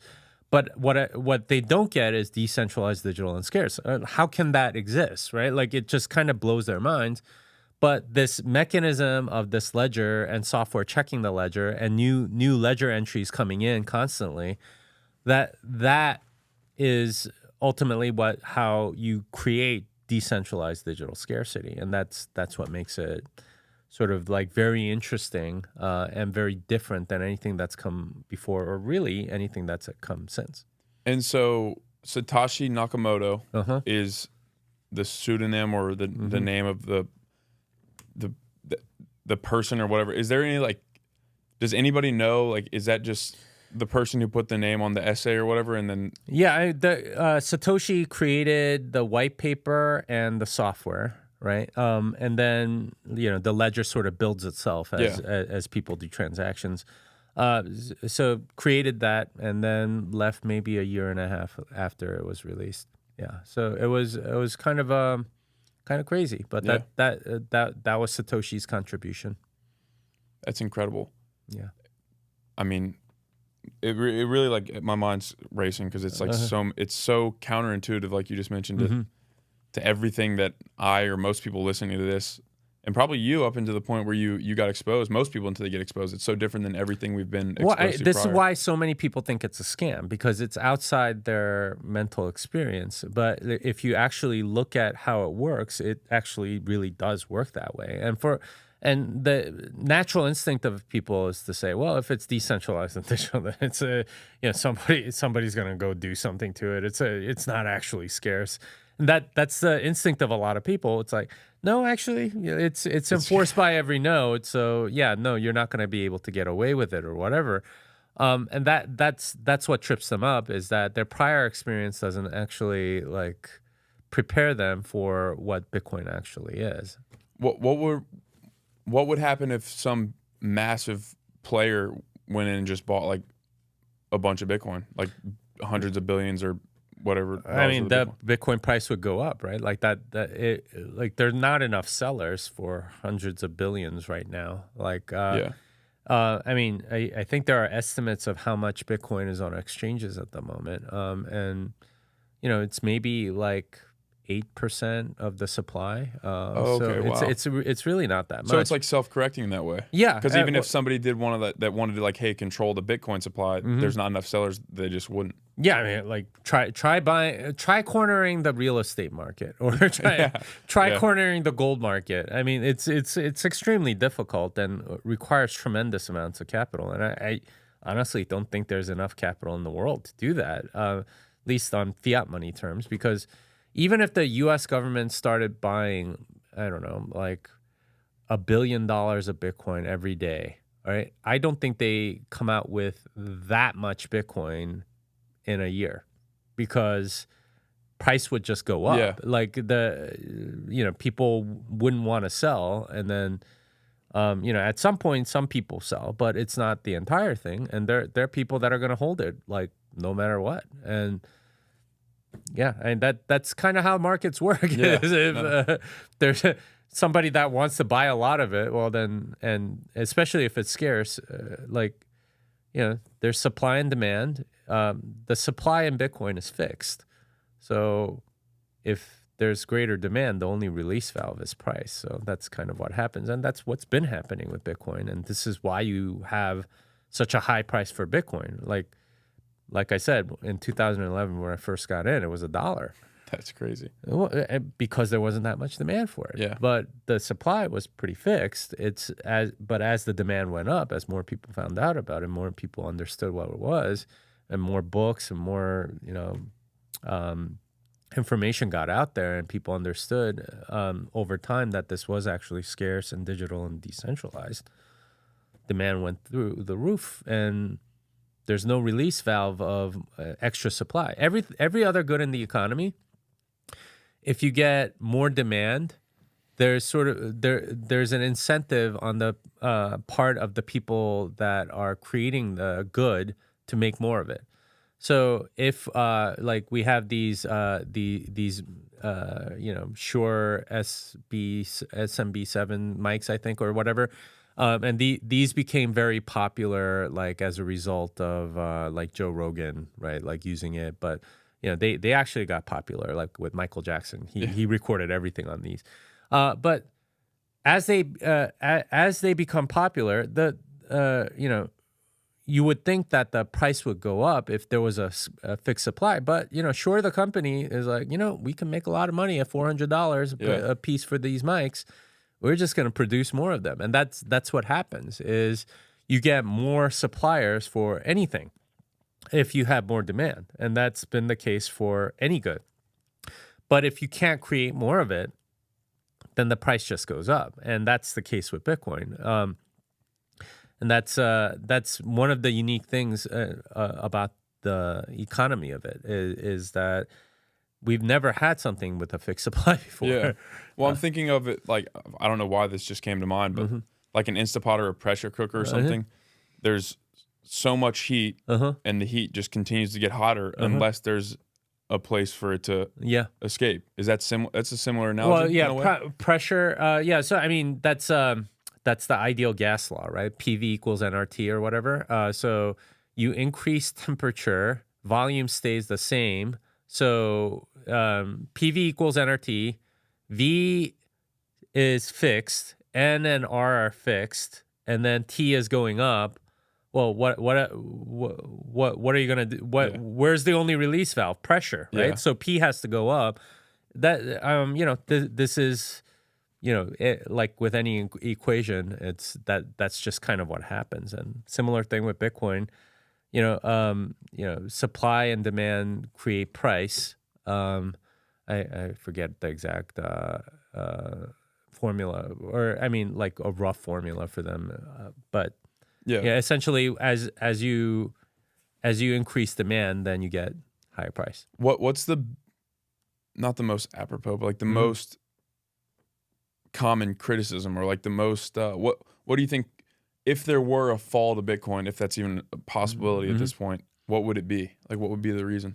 What would cause Bitcoin to fail? Yeah, what would it cause to not be mass adopted or adopted by enough people for it to be sustained over the long term? If it's not already there, it might be. I don't know. I mean, the only thing I could think of is some sort of catastrophic bug in the software or something like that, where but even there, I think it would get patched pretty quick.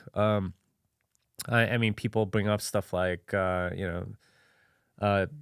some flaw in the ECDSA or SHA-256 or something like that. And it's possible, but I think as a community, we would probably be able to, come up with a solution fairly quick. But I don't think any of those are getting solved anytime soon. They're, the amount of computing power is astronomical, and there are no shortcuts on the horizon to make that non-astronomical, as far as I can tell. Interesting. Is there any, because you store it in like a wallet if it's not on an exchange. Is there any like calculation of how many wallets there are? Is that a thing? I mean, we know how many unique addresses there are, and it's in the millions. So just for reference, how many do you think there were back when you started in 2011? Oh, way less. I mean, we can go look it up. If you have the ledger, you can always like see how many exist or whatever. I haven't done the calculation, but it was significantly less. And you have more and more addresses. The thing is though, like with addresses, they don't necessarily represent just one entity. It could be many entities. So an exchange, for example, might have a few addresses that contain enormous balances, but they, on the back end, they have like 100,000 customers or whatever. So those 3 addresses might represent 100,000 people. Or similarly, a user might have 100 addresses and it's just one person. So it's hard to know how many. But I think that's a good thing. I think that's probably a good thing that you can't. Yeah. I mean, there's no hard and fast rules, but that like we have estimates basically. Yeah. Well, so we're getting close to the 2-hour mark. So this will probably be my last question, but I love this shirt, God, Family, Country, Bitcoin, because God, family, and country are essentially, that's really just a hierarchy of values that most people in America, and I'm sure in a lot of places in the world, at least in the past, have lived by. Why is Bitcoin on that list? Like, why is Bitcoin the 4th thing? Yeah, so for me, it's just sort of like my priorities, right? And I should really make a shirt based on the priorities I have. And I was asked a question a while back. It's okay, like I have 6 children. I do a bunch of stuff, and they're like, "How do you have time for all of that stuff? How how do you have like hours in the day to do all that?" And I was like, "Okay, very simple. I have 4 things that I concentrate on, and if it doesn't fall into those, I don't do it." Yeah, and it's my faith, my family, my fitness, and my finances. That's it. And this is sort of like a play off of that, right? My faith, right? God, and family is the same thing. Country, maybe that one doesn't quite fit, but this shirt was a gift. And Bitcoin for me is the finances, and those are things that I have to sort of worry about as a dad, right? Like God, family, country, faith, family, fitness, and finances, and that's how I sort of see the world, and lots of other things that fall outside of this, right? And they can also start with F, like Facebook, football, right? Like lots of things that can, but I choose not to, and it's for me like a way to order my life in a way that isn't wasteful. If that makes sense. Have you always been able to do that? Because I feel like that's really important, but I feel like there's so many things pulling that a lot of people aren't in the place where they can do that. Yeah, and it's much harder when you have a lot of free time, because you want to be entertained, you want to feel good or whatever, but this is ultimately what it's like to have lower time preference. And for me, it was much easier once, like I went through like the cauldron of having kids or whatever. It's you have to prioritize a lot. And I at one point in my life, I was spending like a few hours a day, like figuring out my fantasy football lineup. That's complete waste of time, right? Like, and there's a lot of that where you as you have more responsibilities and things that really matter, that you just kind of have to cut out. And it took me a while. And this is why I think it's like really good for men to get married, especially because it sort of puts you through the ringer a little bit, and you realize, okay, well, these are the things that are important to me.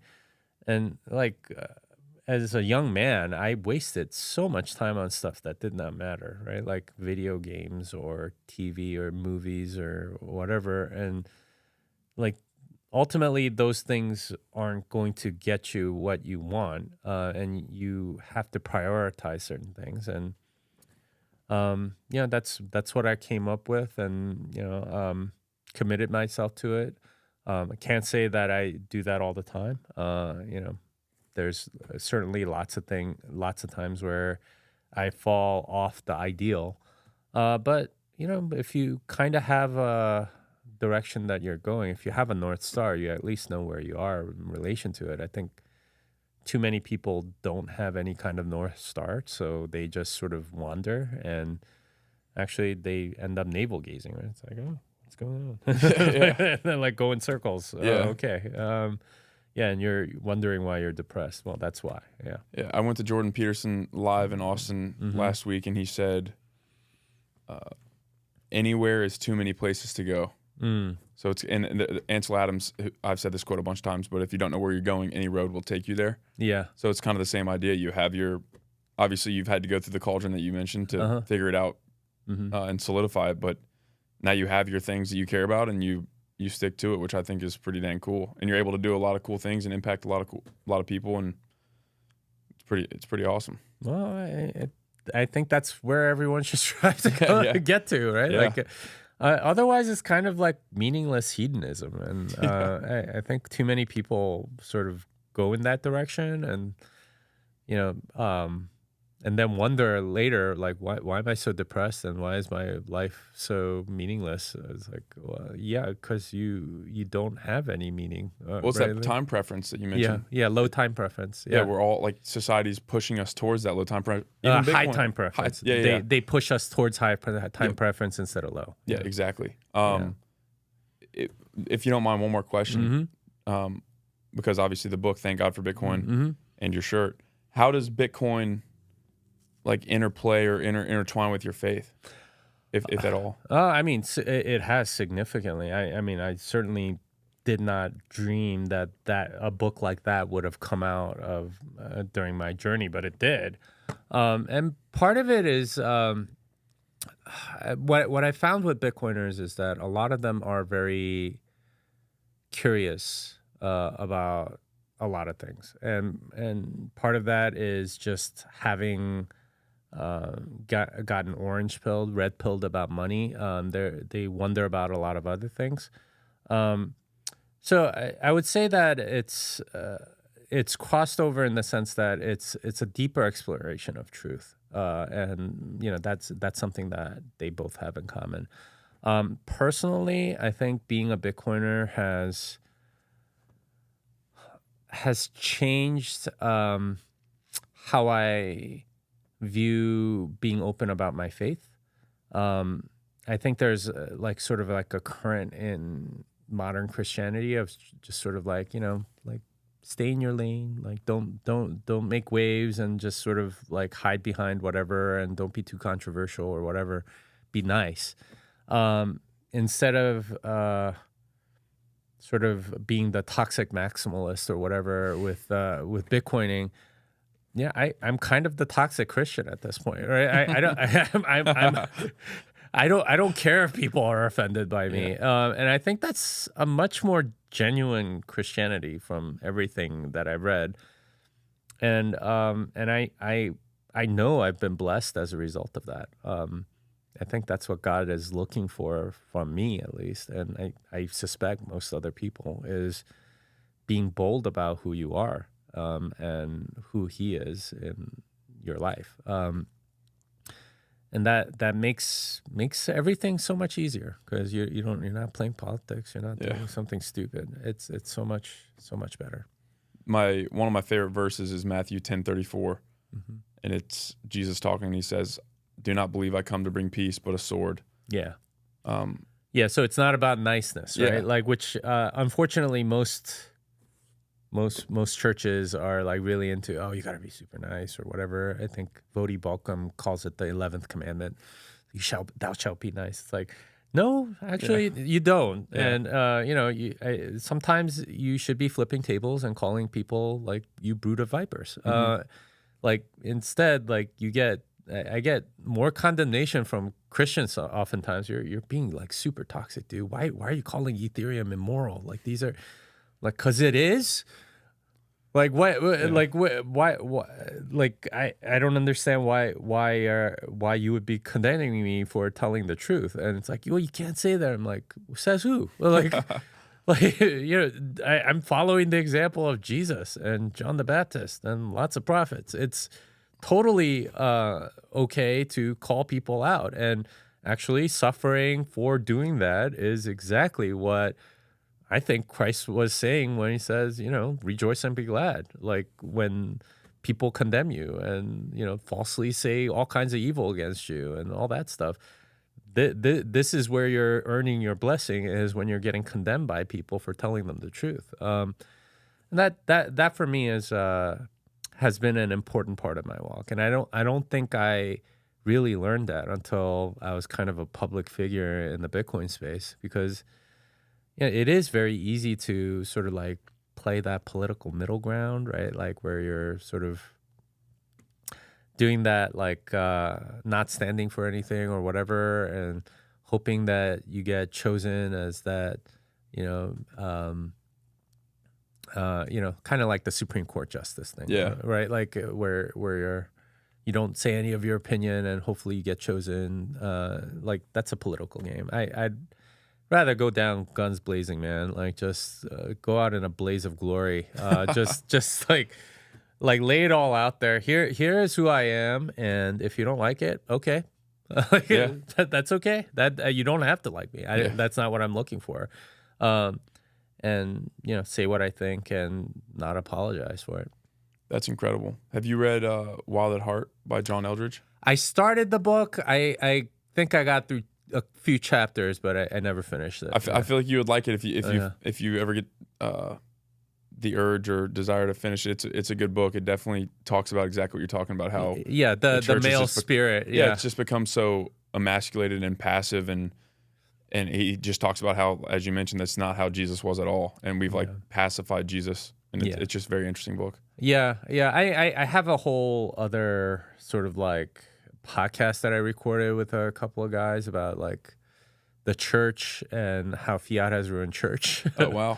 And it's ruined everything. And the church especially, because in a sense, like every church has become like not just emasculated, right? Like most of them cater to women, right? Like I was talking, I'm friends with a lot of pastors, and one of the most interesting things that I've learned over the years is if you have a new church building, you have to absolutely make sure whatever building you get, it could be like in a city or in a suburb, whatever church building you get, you have to have really nice women's bathrooms. Like, why? Because women won't come unless you have really nice women's bathrooms.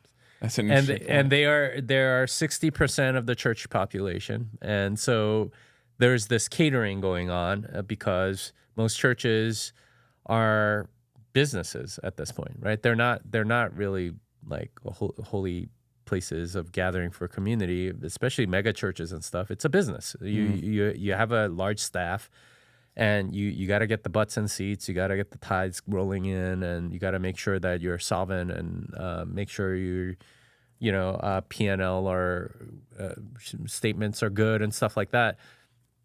This it's become very Fiat in that way. Just like the insurance that you're talking, like all the administrators and all these things. Whereas it used to the money enters everything. Yeah, you go to the doctor, you get healed. You go to church, you listen to the pastor and maybe sing some songs. Most people are going to church to be entertained, right?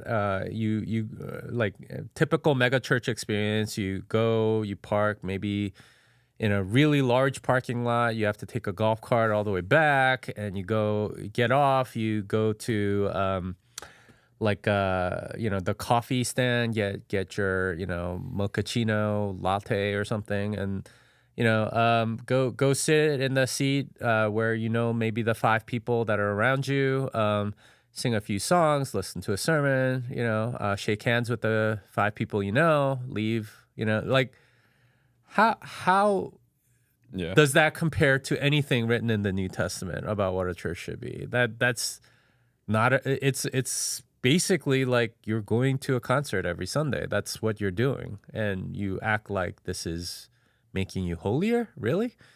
Like it's completely fiat. It's become commoditized. It's become,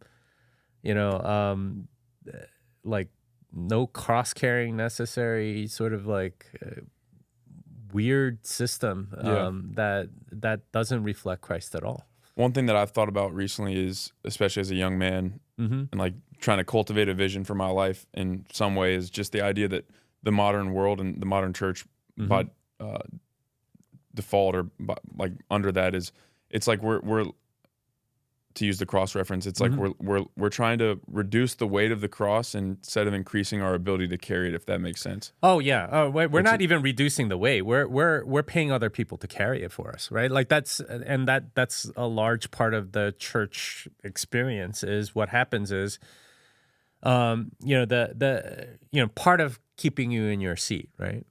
Keeping your butt there, and getting the tithes rolling in is making you feel good about being there. And large part of the sermons are like that, where you're doing well because you're coming here and doing this or whatever. But another part is just sort of like, oh, we want to show you this video of what we did last Saturday, right? And they'll roll a video. Maybe they're doing community cleanup, right? Like of like garbage in the alley next door or something. And it's maybe 30 people that volunteered in a mega church of 2,000. It's like, oh yeah. And then they roll the video and you feel good, right? It's like, oh yeah, all the smiling faces of the people that were in the neighborhood. Now it's all clean and everything else. And then they say, you guys made this happen, right? All of you over here, right? It's you guys made this happen because, you helped build this church and blah, blah, blah.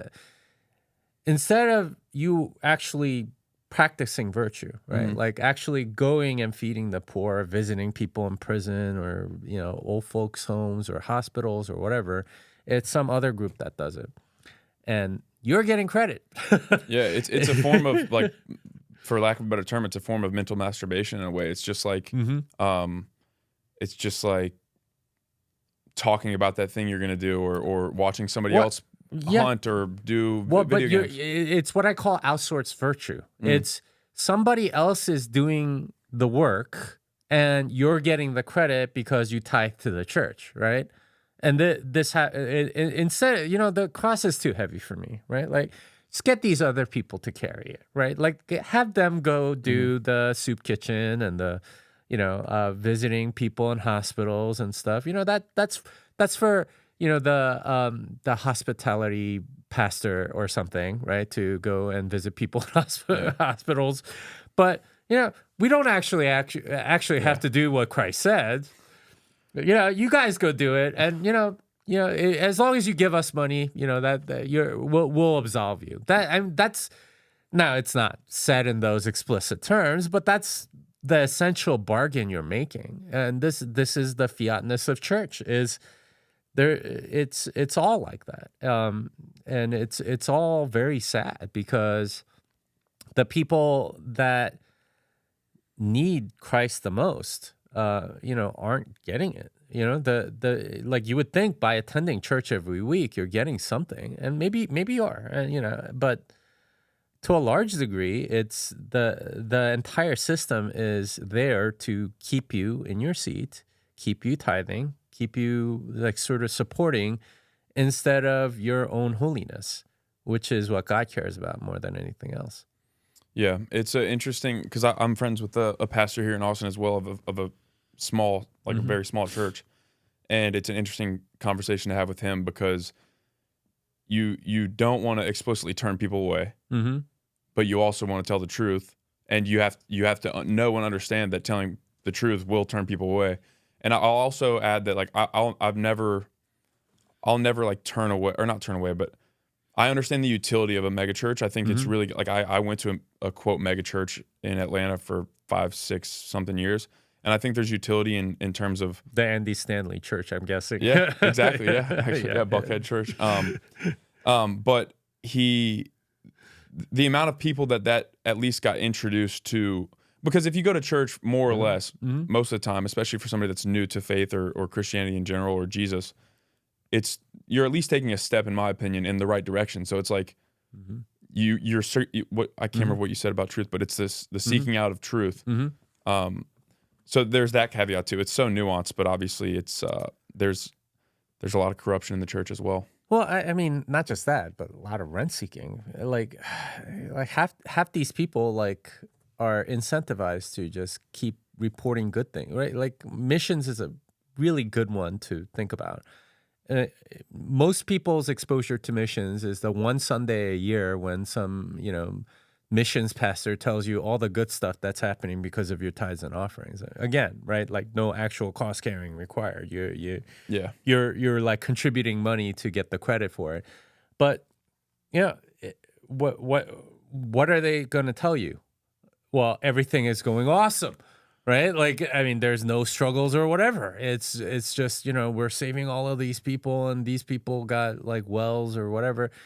And it's all sort of like conflated or made to seem way better than it is because, of course, the missionaries want to keep getting the money. The missions pastor wants to keep having a job. Like where's the actual truth? Like, do we know if this money is being spent well? Right. I studied a semester in Budapest back when I was in college, and this was in the late 90s, and wasn't that far off from when Hungary had been a communist country. So it was sort of like a launching point for a lot of missions organizations for Eastern Europe, which was like kind of a pretty good missions field at the time. And I remember hearing a sermon from or actually it might have been a testimony from this guy, and he was a missionary, and he was telling me like how depressed he was, and how like a lot of his missionary friends were also depressed and stuff. Like that's not something you never hear on like. Why? Because I feel completely ineffective. Like I'm not making any difference or whatever. And like those are stories that you'll never hear, right? It's always sort of like spun well. Like maybe you're depressed because you're not doing what God wants you to do, right? Like maybe you're depressed because of you shouldn't be out there in the missions field. Maybe you're depressed because of all kinds of reasons. But like, to just sort of not question anything and say, oh yeah, all of the money we're sending to these places is perfectly legit, and like everybody's incentivized to make it seem like it's good, right? Like to pretend everything is okay even if it's not. And it's like a baseball game sometimes where it's like they just want you to come. They try to make the game as fun and entertaining and light and all that stuff so you can come back. Yeah, it's entertainment, right? Yeah. Like, and it's there to make you feel good and virtuous or whatever, even if you're not convicting at all. A lot of mega churches, at least in my experience, are not very convicting. Oh no, they can't because they turn too many or take positions on anything, right? Like it's like I think I think what we're doing in Israel is wrong or something. You say that you're going to turn away half your congregation. Yeah, right. Like this is unfortunately like the co-opting of Fiat in a lot of these things because you kind of have to stick with the mainstream narrative if you're not gonna like get canceled and condemned by a local news reporter or something. So you get this all kinds of very weird incentives. You get rent seekers. You get people that are incentivized to keep their position rather than solve any problems. It's a job for them. It's not a mission really, and you get a large staffs that do this stuff. It's a whole industrial complex that rises out of it, and I say that like fiat money creates a lot of industrial complexes. I don't think churches are immune from that. I think that's true. I think like as your book, I'll have to read. I've never read that book. Is that your most recent one? Yeah, Fiat Ruins Everything. I'll have to read that because it. Well, I didn't write a chapter on the church, but I do. I think at one point, have to write something because it's Oh, it's so terrible. Oh, like I have this like long rant on, for example, on like capital funding projects. Yeah. I don't know if you've ever sat through one of those, but your church wants to expand. They need a new building. Never gone through one of those? No. Oh God, those are so painful. Do you know of any churches that accept Bitcoin as like tithing? I mean, I'm sure there's some, but like generally this is what happens, right? They're like, okay, we are growing and we are at capacity, and now we need to raise money for a new building, right? Like, or we're getting to capacity and we need to raise money for a new building. So usually they find a bank that will lend them the money, but they need to like get pledges because that's what the bank is sort of like lending against, right? And you know they'll show you sort of like architectural diagrams, right? 3D renderings of what the space will be like, and you know sort of like get you excited. Oh, then there's going to be a basketball gym, and there's going to be this and all that, and you know maybe feed you a meal, and then you're supposed to fill out like a pledge card for how much you're going to donate for the building capital raising fund for like the next 10 years or something. And this is like part and parcel of like what every church does. And I say this because this is historically completely anomalous. How most churches were built before, even like 60 years ago, was not through loans, not through pledges, not through like, you know, fancy architectural 3D renderings and stuff, and like getting pledges from people after nice dinners. It was, you just went out and built it with community involvement, and that was it, right? Yeah. Like a lot of cathedrals in Europe were built over 200 years, right? Yeah. Brick by brick, like, and that was, and everything was built with volunteer labor. You know, maybe there was a commission, but you would raise the money first instead of like this debt-based building. Yeah. It was all sort of savings-based, and it was like effort and stuff that was going into it. Now, like most churches are totally willing to go into debt to go and build stuff. It's just so different, and it's so reliant on money rather than God, and it's I don't know. It's very unsatisfactory. It's very deeply concerning, I think, as a Christian, because really, we're the true believers. We're the people that are calling this stuff out. I never hear anybody call any of this stuff out. Yeah. And like nobody, like because thou shalt be nice, right? And like I don't know, they're all seminary trained, and they're taught to be political players than anything else. Well, I mean, the good news is you got people like yourself out here speaking truth and spreading the good word, in my opinion. So, I mean, it's because it's so easy to get lost in like the dark, the how bad things are and how bad things can get. But then when you think about things like Bitcoin and God and family and country, it's like I think we're exactly where we need to be. I think we're on the right path, and it's just a matter of people like yourself speaking the truth. So, well, let's hope so, because there's some reform needed. Yeah. Well, thank you for your time, Jimmy. This has been incredible. I feel like I just got like a masterclass on Bitcoin, so I appreciate it very much. Yeah, you're welcome.